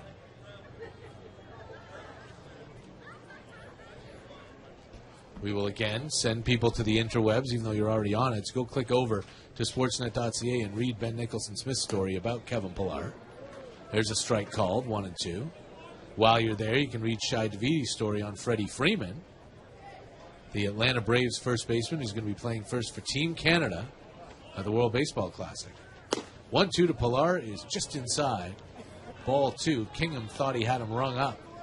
He was ready to walk back to the Pirates' dugout. Marty Foster said not so much. Yeah, Kingham, a promising pitcher for the Pirates. That pitch is low, and the count is full. Kevin Pillar, once again, working himself into a favorable count for a hitter. Full count pitch is whacked into the gap in left center field. That's going to split the outfielders and go all the way to the wall. Pillar rounds first, and he'll ease up and jog into second with a 2-out double. Yeah, he hit that one very hard, and we were talking earlier about the ways that he's going to ease up just a little bit in spring training. If this is a regular season game, I think we see Pillar turn on the speed from the moment he sees the ball leave the bat. Instead, he went relatively easy into second base. He'll be replaced now by a pinch runner as his day is finished with a double, a walk. A very productive day for Kevin Pillar. Dwight Smith Jr. is in to run for Pillar. And yeah, you would think that during the regular season, Pillar would be thinking triple right out of the box, though maybe with 2 outs, pull up at second base, especially with Jose Bautista coming up, but he wasn't. He was very happy with a double right there. And I think the result would have been the same in the regular season. He probably wouldn't have rounded second base, but I think he still would have gone in there with the chance in case someone bobbles it in the outfield. Today, he wasn't too worried about getting that extra base. A visit to the mound from pitching coach Ray Searich here to talk to Kingham. According to Baseball America, the number 11 prospect on the Pirates and the 4th-ranked pitcher. Spent last year, well, he only made 8 starts last year. He's had some injury issues. Yeah, Gulf Coast League, and then a couple of starts in Bradenton and a couple of starts in Altoona. Tommy John surgery in May of 2015, so working his way back. But now he's got to deal with Jose Bautista with a runner at second. 2 out here in the 6th, and the Blue Jays down by 2. First pitch, fastball in for a strike, 0-1. 95 out of Kingham right there.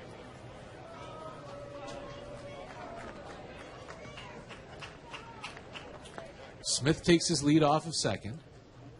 The 0-1 pitch. Half swing. Does he go? Check it first. He does.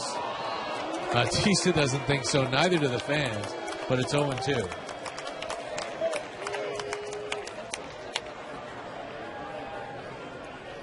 Two 2-0 Pirates here in the bottom of the 6th. Is a big at bat right here. Jose Bautista obviously has the ability to tie this game with one swing, but he's in an 0-2 hole.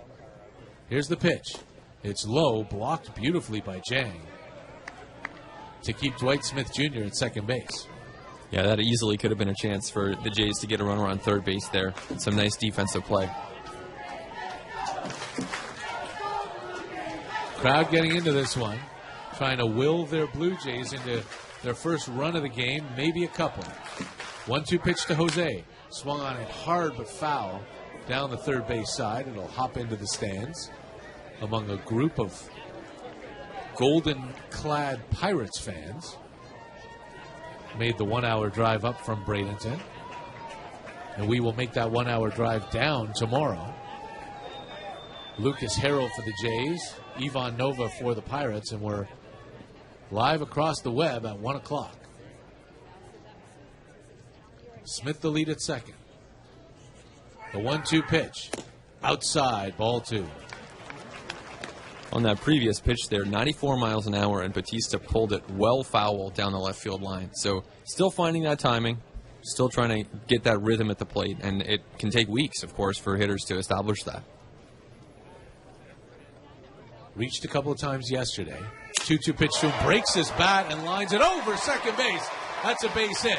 Rounding third in to score is Dwight Smith Jr. and Jose Bautista has an RBI single here in the 6th. The Blue Jays are on the board, trailing 2-1.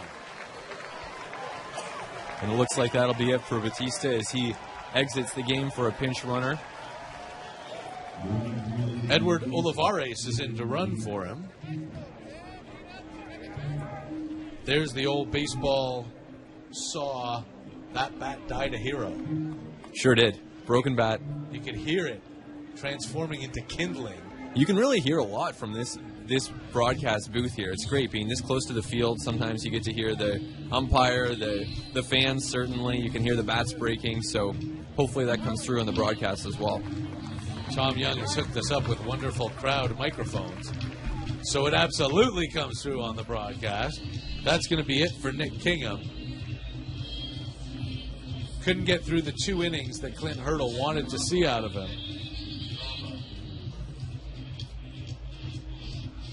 It'll be Montana. But I thought that was one nice move for Arizona. And meanwhile, Seattle is going to have to hope that as Segura moves from a very friendly environment for hitters to a very tough one, that he can sustain that production or close to it.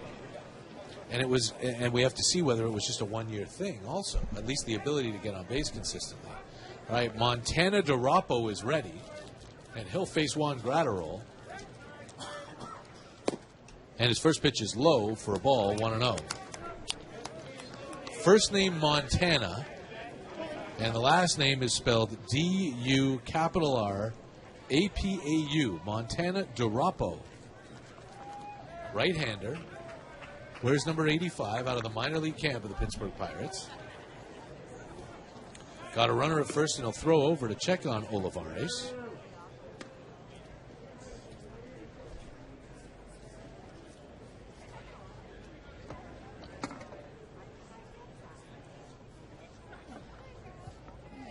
"24-year-old righty.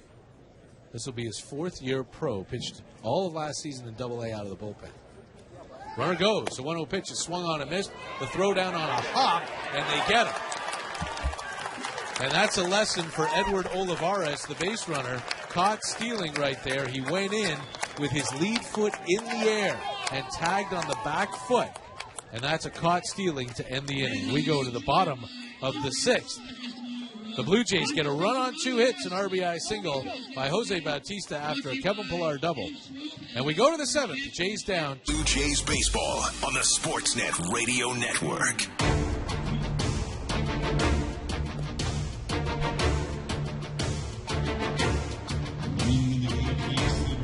Top of the 7th, the Blue Jays trail the Pittsburgh Pirates by a score of 2-1, and lots of changes for the Blue Jays here as we move to the 7th. TJ House is in to pitch for the Jays, former Cleveland Indian, brought over as a minor league free agent.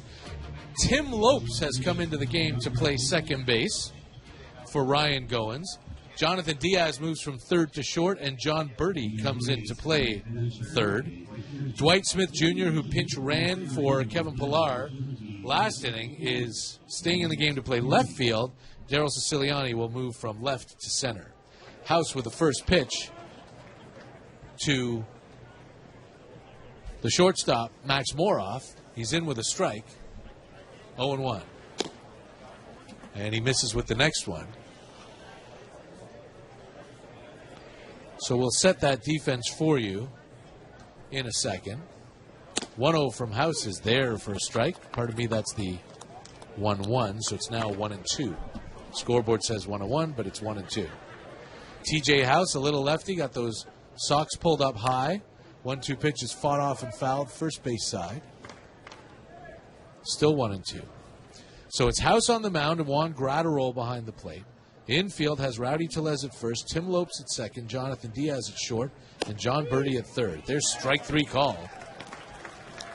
House rings up Moroff for the first out here in the 7th. The outfield left to right for the Blue Jays has Dwight Smith Jr., Daryl Siciliani, and Anthony Alford. Here's Clark Egan, who is one of 2 88s in the game right now for the Pittsburgh Pirates, which makes our job so much easier. Left-handed hitter takes the first pitch away for ball 1. When you have 88 without the name, it almost looks like the BB you see on Bat Boys sometimes. It's very true. There's a strike called, 1-1. The other 88 in the game actually has the name on his back, so that's the easy way to tell them apart. Also, Joey Terdoslavich is like twice this guy's size. There's a foul ball into the camera bay, 1-2. TJ House came over in the early part of the offseason, back when everyone was getting all worried that the Blue Jays weren't going to sign any relievers. So part of the left-hander mix that'll be down in AAA. That pitch is away. Ball 2, 2-2. House and Jeff Beliveau were brought in early before the Blue Jays signed J.P. Howell. Yeah, exactly. And House is someone who actually has some experience starting. That's where he had most of his big league success. 2-2 pitch grounded back up the middle. Over to get it is Tim Lopes at second. He'll throw to first, and that's the second out.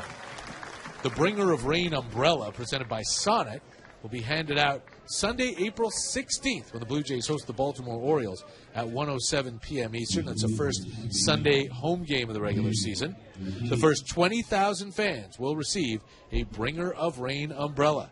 Get your tickets at BlueJays.com. Here's Danny Ortiz.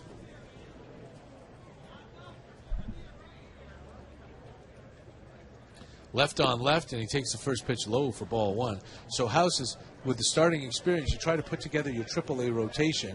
You've probably got Lucas Harrell down there. Brett Oberholzer is probably down there. Maybe House at some point in time. I think Ryan Barucki's got a shot to be in that. There's a ball, 2-0.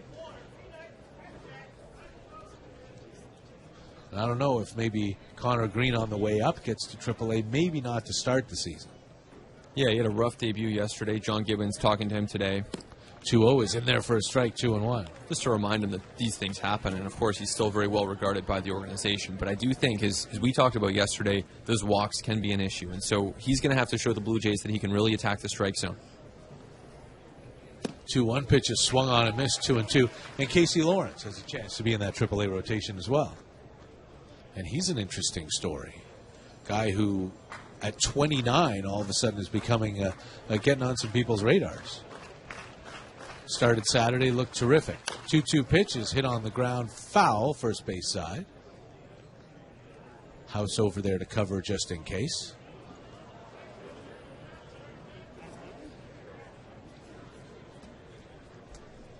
And guys like Harrell and House and Oberholzer are those placeholders, while the young starting pitching that the Blue Jays have continues to go on its way up and get ready to pitch in AAA. Just like Wade LeBlanc last year. Yep. 2-2 pitch is low, ball 3. Randy Wolf the year before. Or maybe 2 years before. I think the year before.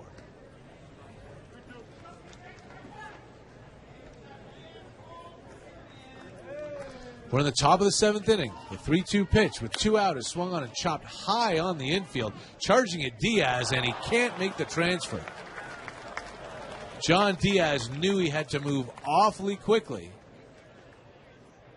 And that ball just a little faster than the hands right there. And Danny Ortiz has an infield single.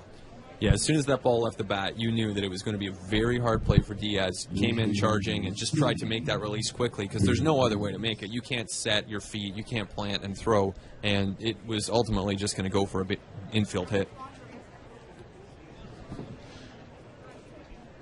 It brings up Barrett Barnes. And he takes the first pitch strike. Barnes came in to take over for Gregory Polanco, who was 0 for 2 with a couple of strikeouts around a walk.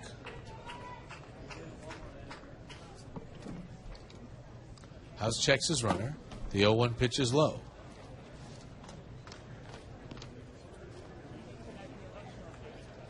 Yeah, House last year started 12 games at AAA, but also pitched out of the bullpen extensively, so he gives them some versatility as far as what kind of role they end up using him in.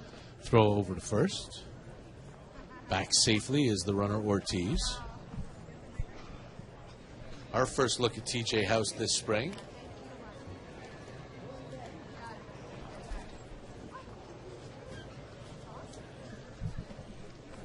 Stares down the runner. Here's the 1-1 pitch. It's swung on and whacked left field. That's hit a ton, but it's hooking foul. And it will wind up way foul and way out of here. Barrett Barnes put a charge into that one, but it's a long strike. That might be the new leader for best hit ball of the afternoon. That was pummeled.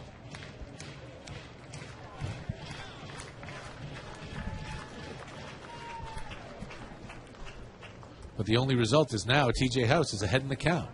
He'll check the runner at first, and the 1-2 pitch is inside. And the count is even 2-2. 2-1 Pirates, top of the 7th.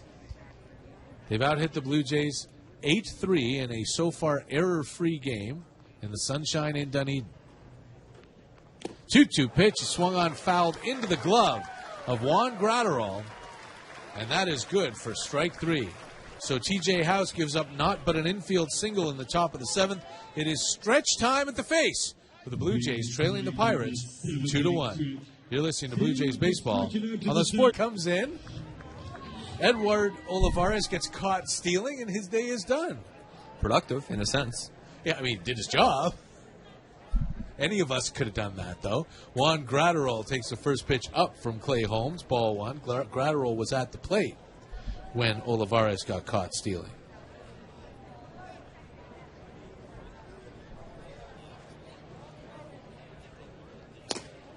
The 1-0 pitch is a called strike, 1-1. It's not like a pitcher comes in and picks a guy off and he's done. At least he did something. All that Durapo got to do was give his catcher a good ball to throw. Mound presence. That's it. Swing and a miss by Gratterall, 1-1. Mound presence.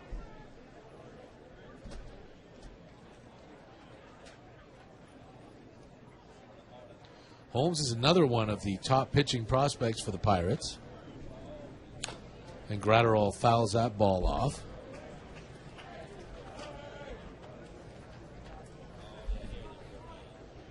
Juan Gratterall picked up again before the Blue Jays signed Jared Saltalamacchia. Claimed him on waivers from the Los Angeles Angels of Anaheim. 1-2 pitch is fouled away.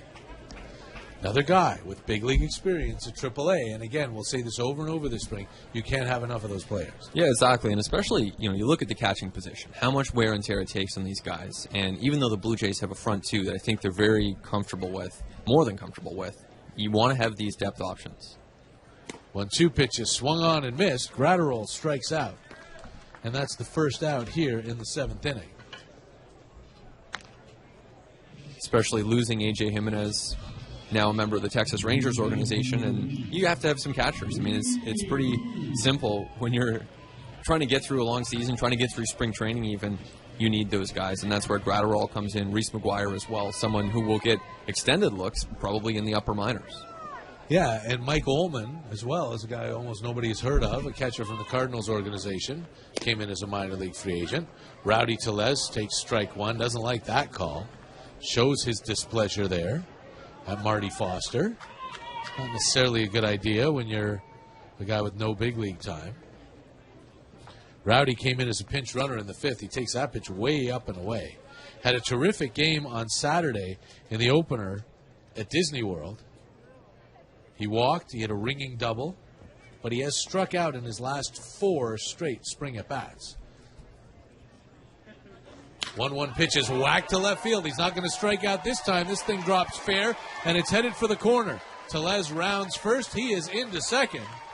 And so much for that 0 for 4. It's a 1-out double here in the 7th.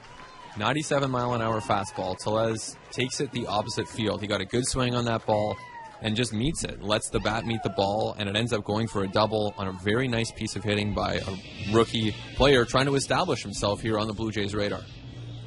And he is certainly continuing to make a strong impression. And how about this? Talked about the big game that he had on Saturday that led John Gibbons to tell us yesterday he's the closest prospect to the big leagues.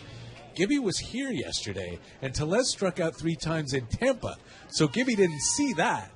All he's seen is a couple of big, loud doubles and a walk. Great timing. It's perfect timing. Now here's Daryl Siciliani, flied out to the track in right field in his last at-bat. And he takes the first pitch low, ball 1. Usually we stick to baseball here, but when big news happens. And if people are on the web, they may already know, but if you don't, the Raptors just announcing that Kyle Lowry is going to undergo surgery tomorrow to remove loose bodies from his right wrist, and they hope to have him back for the playoffs. 1-0 is a big swing and a miss, 1-1. That is what one might refer to as a rather big blow for the Toronto Raptors. Yeah, by many estimations, their best player, one of their top players, clearly. So that's a blow. They'll have to survive the next couple of months. I mean, there's no question they're going to make the playoffs. If he can come back for the playoffs, they'll be just as strong. 1-1 pitch is whacked hard on the ground at first.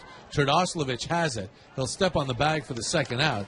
Down to third comes Rowdy Tellez. And the tying run is 90 feet away with 2 out here in the bottom of the 7th inning.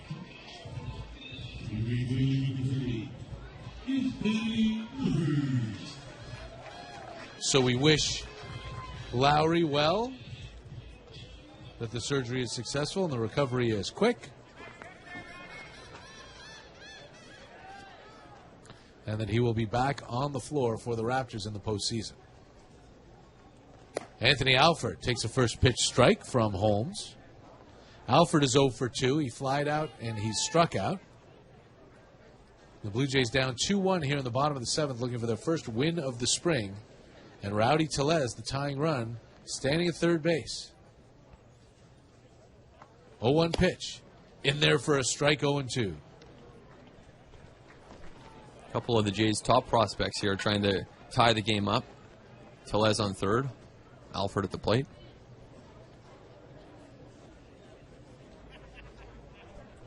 Alford has called this ballpark home the last couple of seasons. 0-2 pitch is swung on and missed. Got him with a breaking ball. And the inning is over. So the 1-out double by Rowdy Tellez stays at third base. And we go to the 8th. The Blue Jays continue to trail the Pittsburgh Pirates by a score of 2-1. You're listening to Blue Jays Baseball on the Sportsnet Radio Network and MLB.com. Smith here with you, and we'll be here all week. Try the veal. There's a strike called, 0-2. Some changes for the Blue Jays here. The new catcher, another one, Danny Jansen, is in after Juan Gratterol caught both. Has actually caught 3 days in a row. That pitch is up, ball 1, 1-2. Jared Saltalamacchia started and caught yesterday as well. New center fielder is J.B. Woodman, taking over for Daryl Siciliani. There's a line drive to second, snared by Tim Lopes. Nice play to his left for the first out. The new right fielder is Josh Palacios. So the outfield left to right now for the Blue Jays, Dwight Smith Jr. in left, J.B. Woodman in center, and Josh Palacios in right field. Here's Joey Terdoslavich. Big right-handed hitter, whacks the first pitch foul for strike 1. First base coach Kamara Barti faked like he was going to barehand that one. That would have hurt a lot. 0-1 pitch foul right back our way, 0-2. Do you remember Kamara Barti? Does the name ring a bell? It does ring a bell. I couldn't tell you much about him, but the name rings a bell. I want to say he played for the Orioles.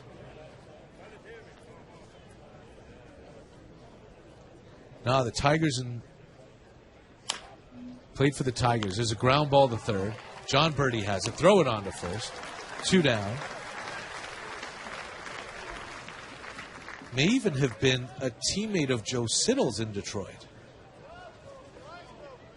157 games in center field over 6 seasons in the major leagues.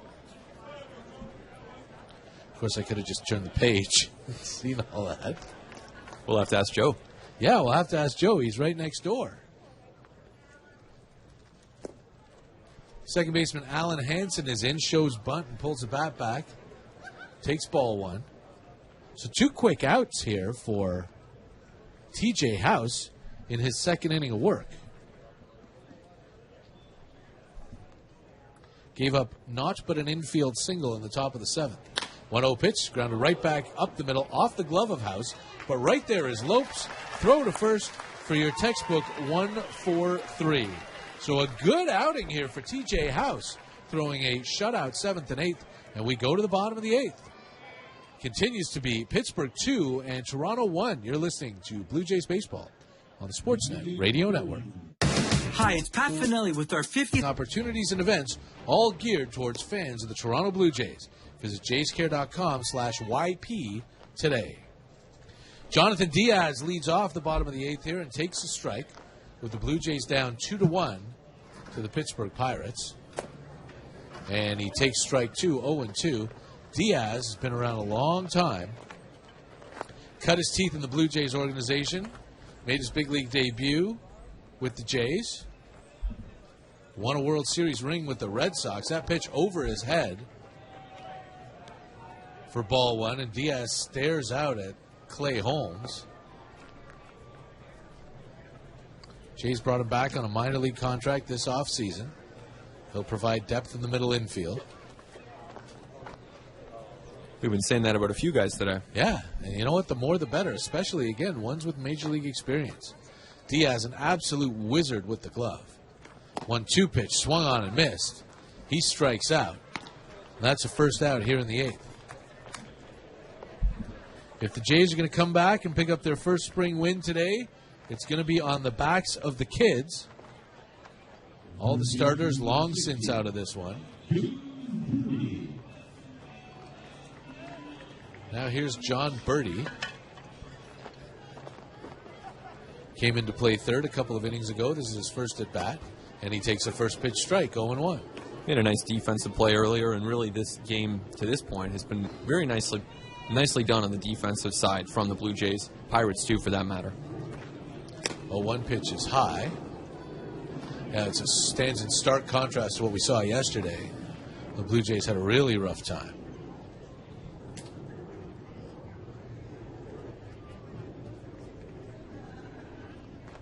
1-1 pitch to Birdie is taken for a strike, 1-2. We see through the chain link fence in right field that Matt Dermody is warming up in the Blue Jays bullpen. So he's likely to get the 9th. His first appearance of the spring. 1-2 curveball bounced back up the middle. Holmes with a nice play on the mound to get it. Toss to first, underhand for the second out. Had to reach back over his face to snare that ball.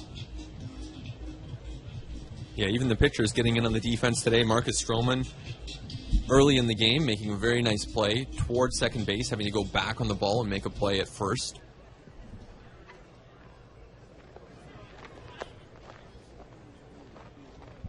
Now Tim Lopes. And again, in one of the wonders of spring training, one of 2 Blue Jays currently in this game wearing number 74.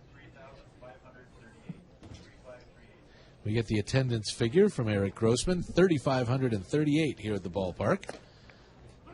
It's a 1-1 count now on Lopes as he takes a ball and then a strike.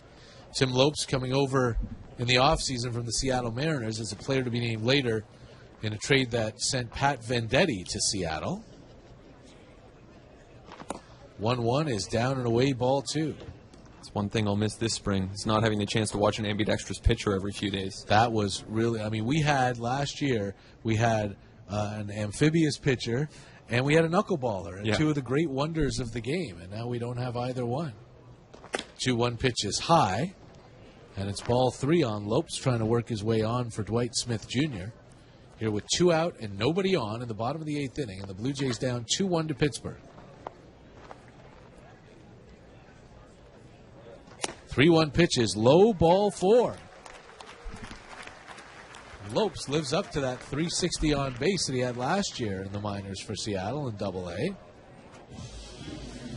Draws a 2-out walk, and Dwight Smith Jr. will have a chance.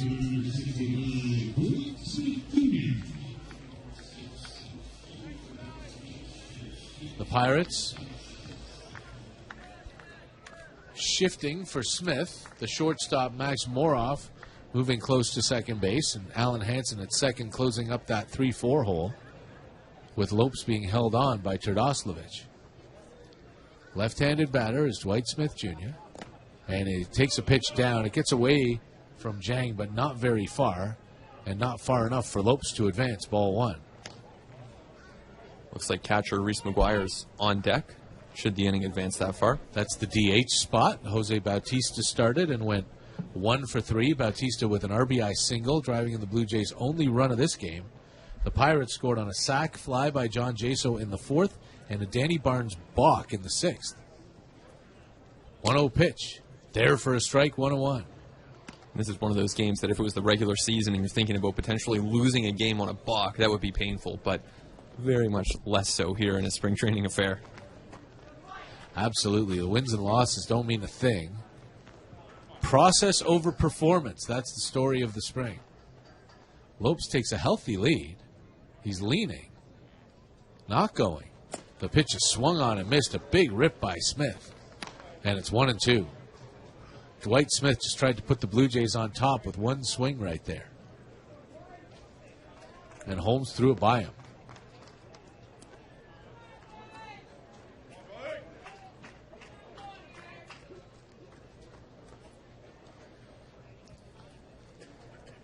Clay Holmes comes set, a throw over to first, and Lopes is back safely. I mentioned he's one of 2 74s in the game. He's also one of 2 Lopeses that the Blue Jays have used this spring. There's Christian Lopes as well. Neither of them are officially in big league camp. So minor league call-ups, just like Dwight Smith. Another throw to first, and again back safely is Tim Lopes. Who knew that of all the numbers, 74 and 88 would be the most coveted? Seriously. Multiples of each in this game. Lopes takes a healthy lead again, not going. 1-2 pitch is a breaking ball that misses away. And Holmes gets a nice pitch there from Jang behind the plate. Smith wasn't chasing. Blue Jays down 2-1, bottom of the 8th, runner at first and 2 out. Another 2-2 pitch to Smith. Swung on and missed. He struck him out. So the 2-out walk is stranded, and we head to the 9th. The Jays trail the Pittsburgh Pirates 2-1. You're listening to Blue Jays Baseball on the Sportsnet Radio Network and MLB. The Power Workers Union is proud to welcome the highly skilled workforce at Toronto Hydro into our membership.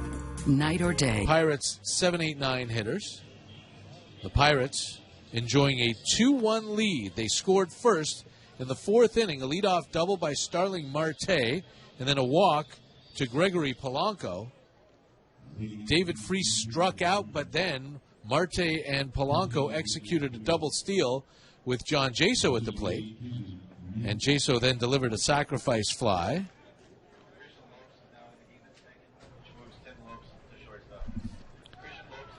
And an Eric Wood double was eventually balked home by Danny Barnes for the Pirates' second run in the 6th. The Jays' only run coming in the bottom of the 6th inning. A 2-out double by Kevin Pillar scored on a single by Jose Bautista. Matt Dermody misses with his first pitch to the pinch hitter, Kevin Newman. And he's inside with the next one, 2-0. Newman pinch hitting for the DH, Eric Weiss, who was 0 for 2 with a walk and a couple of strikeouts. And we mentioned last inning, Ben, that there were 2 Lopeses on the Blue Jays, and now they're both in the game in the middle infield. 2-0 pitch inside, ball 3, 3-0. Tim Lopes is at second. Christian Lopes, Tim Lopes was at second, moved to short. Christian Lopes is in at second. The 3-0 pitch, strike one. Dermody is definitely a guy we need to keep an eye on this spring. We'll watch the Iowa native. 3-1 pitch is whacked up the middle. That's a base hit. He threaded the Lopeses there. Let's see if we can get that into the lexicon. A leadoff single for Kevin Newman. Dermody started here last year, down in single A Dunedin, and wound up in the big leagues. Not something you see very often. Pretty impressive, and like you said, he is someone that should belong on that big league radar with minor league options remaining. Maybe not a candidate for opening day, but he's left-handed. He's had success, made it up to the big leagues last year. Jin De Zhang takes the first pitch for a strike from Dermody, left on left. Aaron Loup giving up the Blue Jays' first run. And we'll be contrasting, I think, Loup and Dermody most of the spring. It looks like they may be fighting for the same position, whether it's here or in Buffalo. A 1 pitch hit on the ground, wide of first, under the glove of Tellez. Picked up by Lopes, fire to the pitcher, but Dermody dropped it. Everybody safe. Great effort by Tellez there to get to that ball, knock it down, and then he had to throw it from his side. So it's a tough play to make as a right-handed thrower. He's trying to throw it to Dermody on the run. The throw wasn't actually that bad, but it was hard for Dermody to corral, and the runner ends up reaching. That is a tough call, giving Matt Dermody an error on that play. But Matt Dermody will get an error on that play. It was a wonderful play by Christian Lopes to get to the ball. But the throw made Dermody stretch, and it popped in and out of his glove, but certainly by no means a routine play. Regardless of whether it's a single or an error, there are runners at first and second with nobody out for Max Moroff.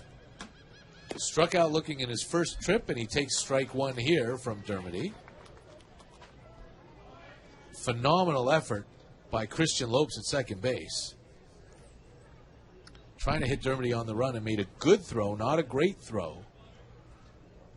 But I don't know if it's a good enough throw that you give Dermody an error for that.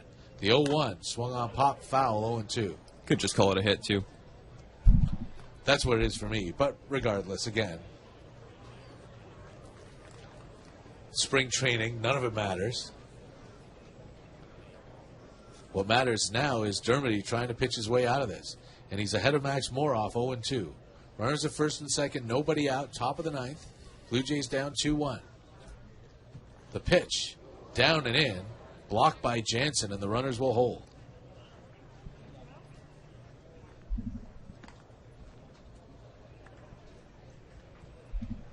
Blue Jays and Pirates get back at it tomorrow in Bradenton. It'll be Lucas Harrell on the hill for the Jays, a former Houston Astro, up against Pittsburgh's Ivan Nova, the former New York Yankee. We will be live on the World Wide Web at 1 o'clock. So join us then. 1-2 to Moroff, down and again blocked by Jansen. And Dermody just can't get him to chase that back foot breaking ball. Yeah, a little reminiscent of Aaron Loup, who had a rough inning earlier in this game, dealing with some command issues, it looked like. And Dermody trying to find his footing, too, as so many players are this time of spring. Takes a look at the runner. The 2-2 pitch is popped up. Lopes, the shortstop, is under it. Backing up, makes the catch with the infield fly rule in effect. As Lopes, the second baseman, looks on. And that's one of the three things that a pitcher absolutely loves in a situation like this. You want a strikeout, a pop-up, or a double play ball. Yeah, those pop-ups fly under the radar for me. I think that as a hitter, they're definitely a knock against you. As a pitcher, it can be a sneaky skill. We see Marco Estrada do that all the time, and to me, it's really underrated because it's not as impressive. You're not going to see a highlight reel of pop-ups, but it does the job. Now here's Clark Egan. He swings and he fouls the ball at the plate for strike one. Egan came in for Yuri Perez, and he grounded out to second in his first at-bat. Yeah, and I wonder if that's something that people will start looking at. We look at line drive rate a lot for hitters. Look at pop-up rate for pitchers. Marco Estrada among the league leaders in that department. The 0-1 pitch. Swung on, hit on the ground to second. Lopes has it. Flipped to Lopes for one, back to first. Not in time. Egan beats it out. Big stretch by Rowdy Tellez to try to get that inning-ending double play, but the ball just wasn't hit hard enough. Nice combination between Lopes and Lopes up the middle, and there's 2 out. They got some good chemistry. They really do. You would hope so. No relation. Christian Lopes at second, Tim Lopes at third. That's short. And now here's Danny Ortiz. He's 2 for 2. A couple of ground ball singles.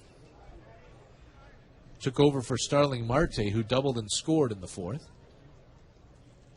Blue Jays are down 2-1 here in the top of the 9th. 2 out, 2 on. First pitch from Dermody is just low for ball 1.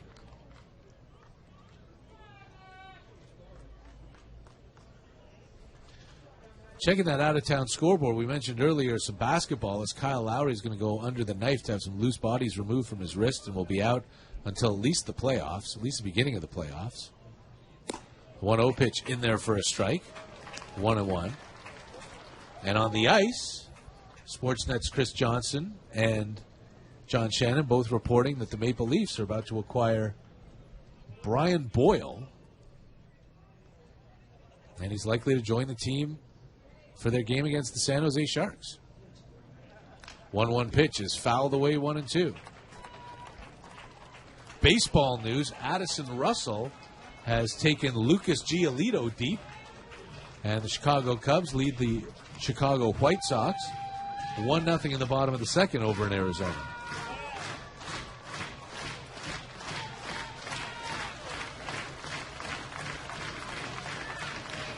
Dermody ahead of Danny Ortiz, 1-2, the left-on-left battle.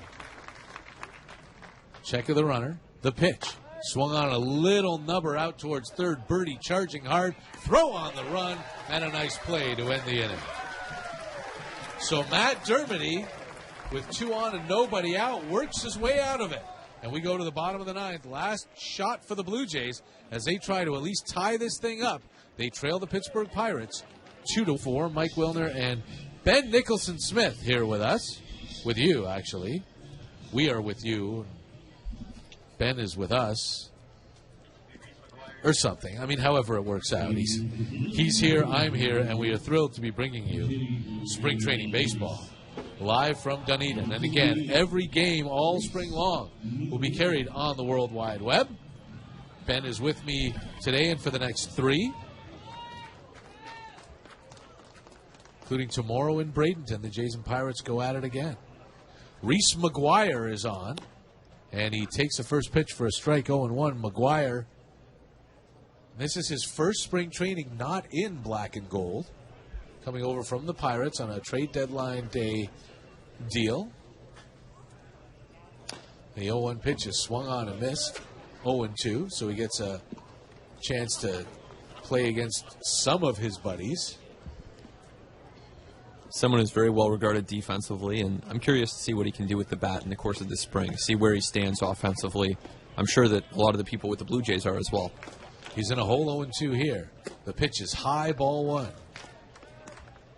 This is the Jose Bautista spot in the order. Bautista struck out in his first 2 at-bats, but then in the 6th, with a Kevin Pillar double on and 2 outs, delivered a broken bat single up the middle for the Blue Jays' only run so far. They're down 2-1 here in the bottom of the 9th.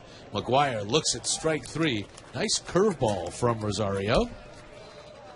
And there's 1 away.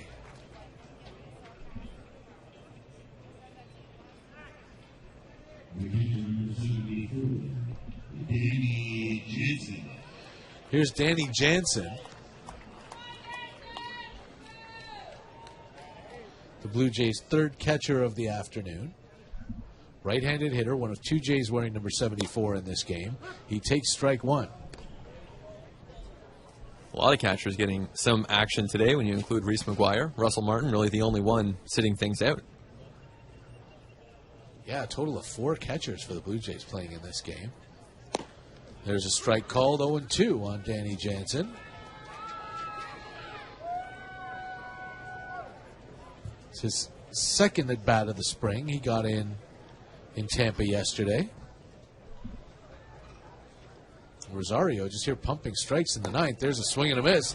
He struck him out. We will bid adieu to Ben Nicholson-Smith.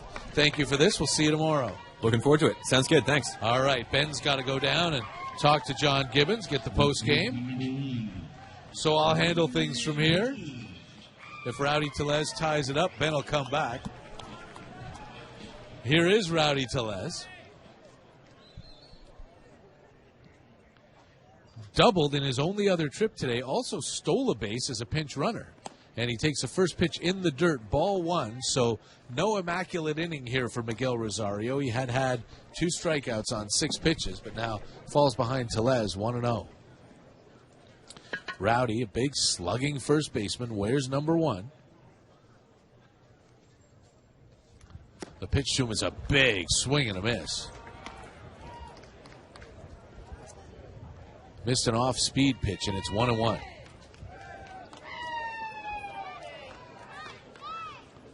Tellez likely to start the season at AAA Buffalo. Takes a 1-1 pitch inside. You could argue he is the Blue Jays' top hitting prospect, Anthony Alford.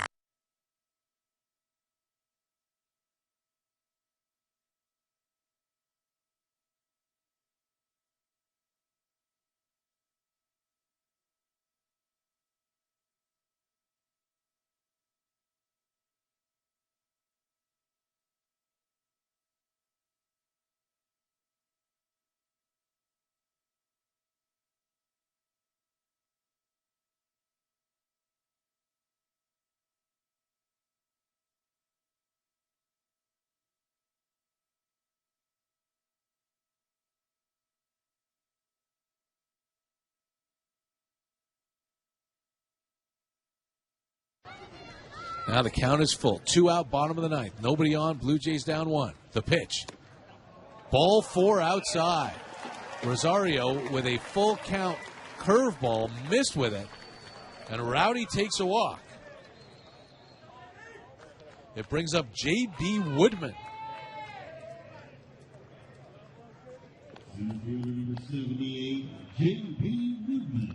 J.B. Woodman coming up, a call-up from the minor league complex. Chance to be a hero.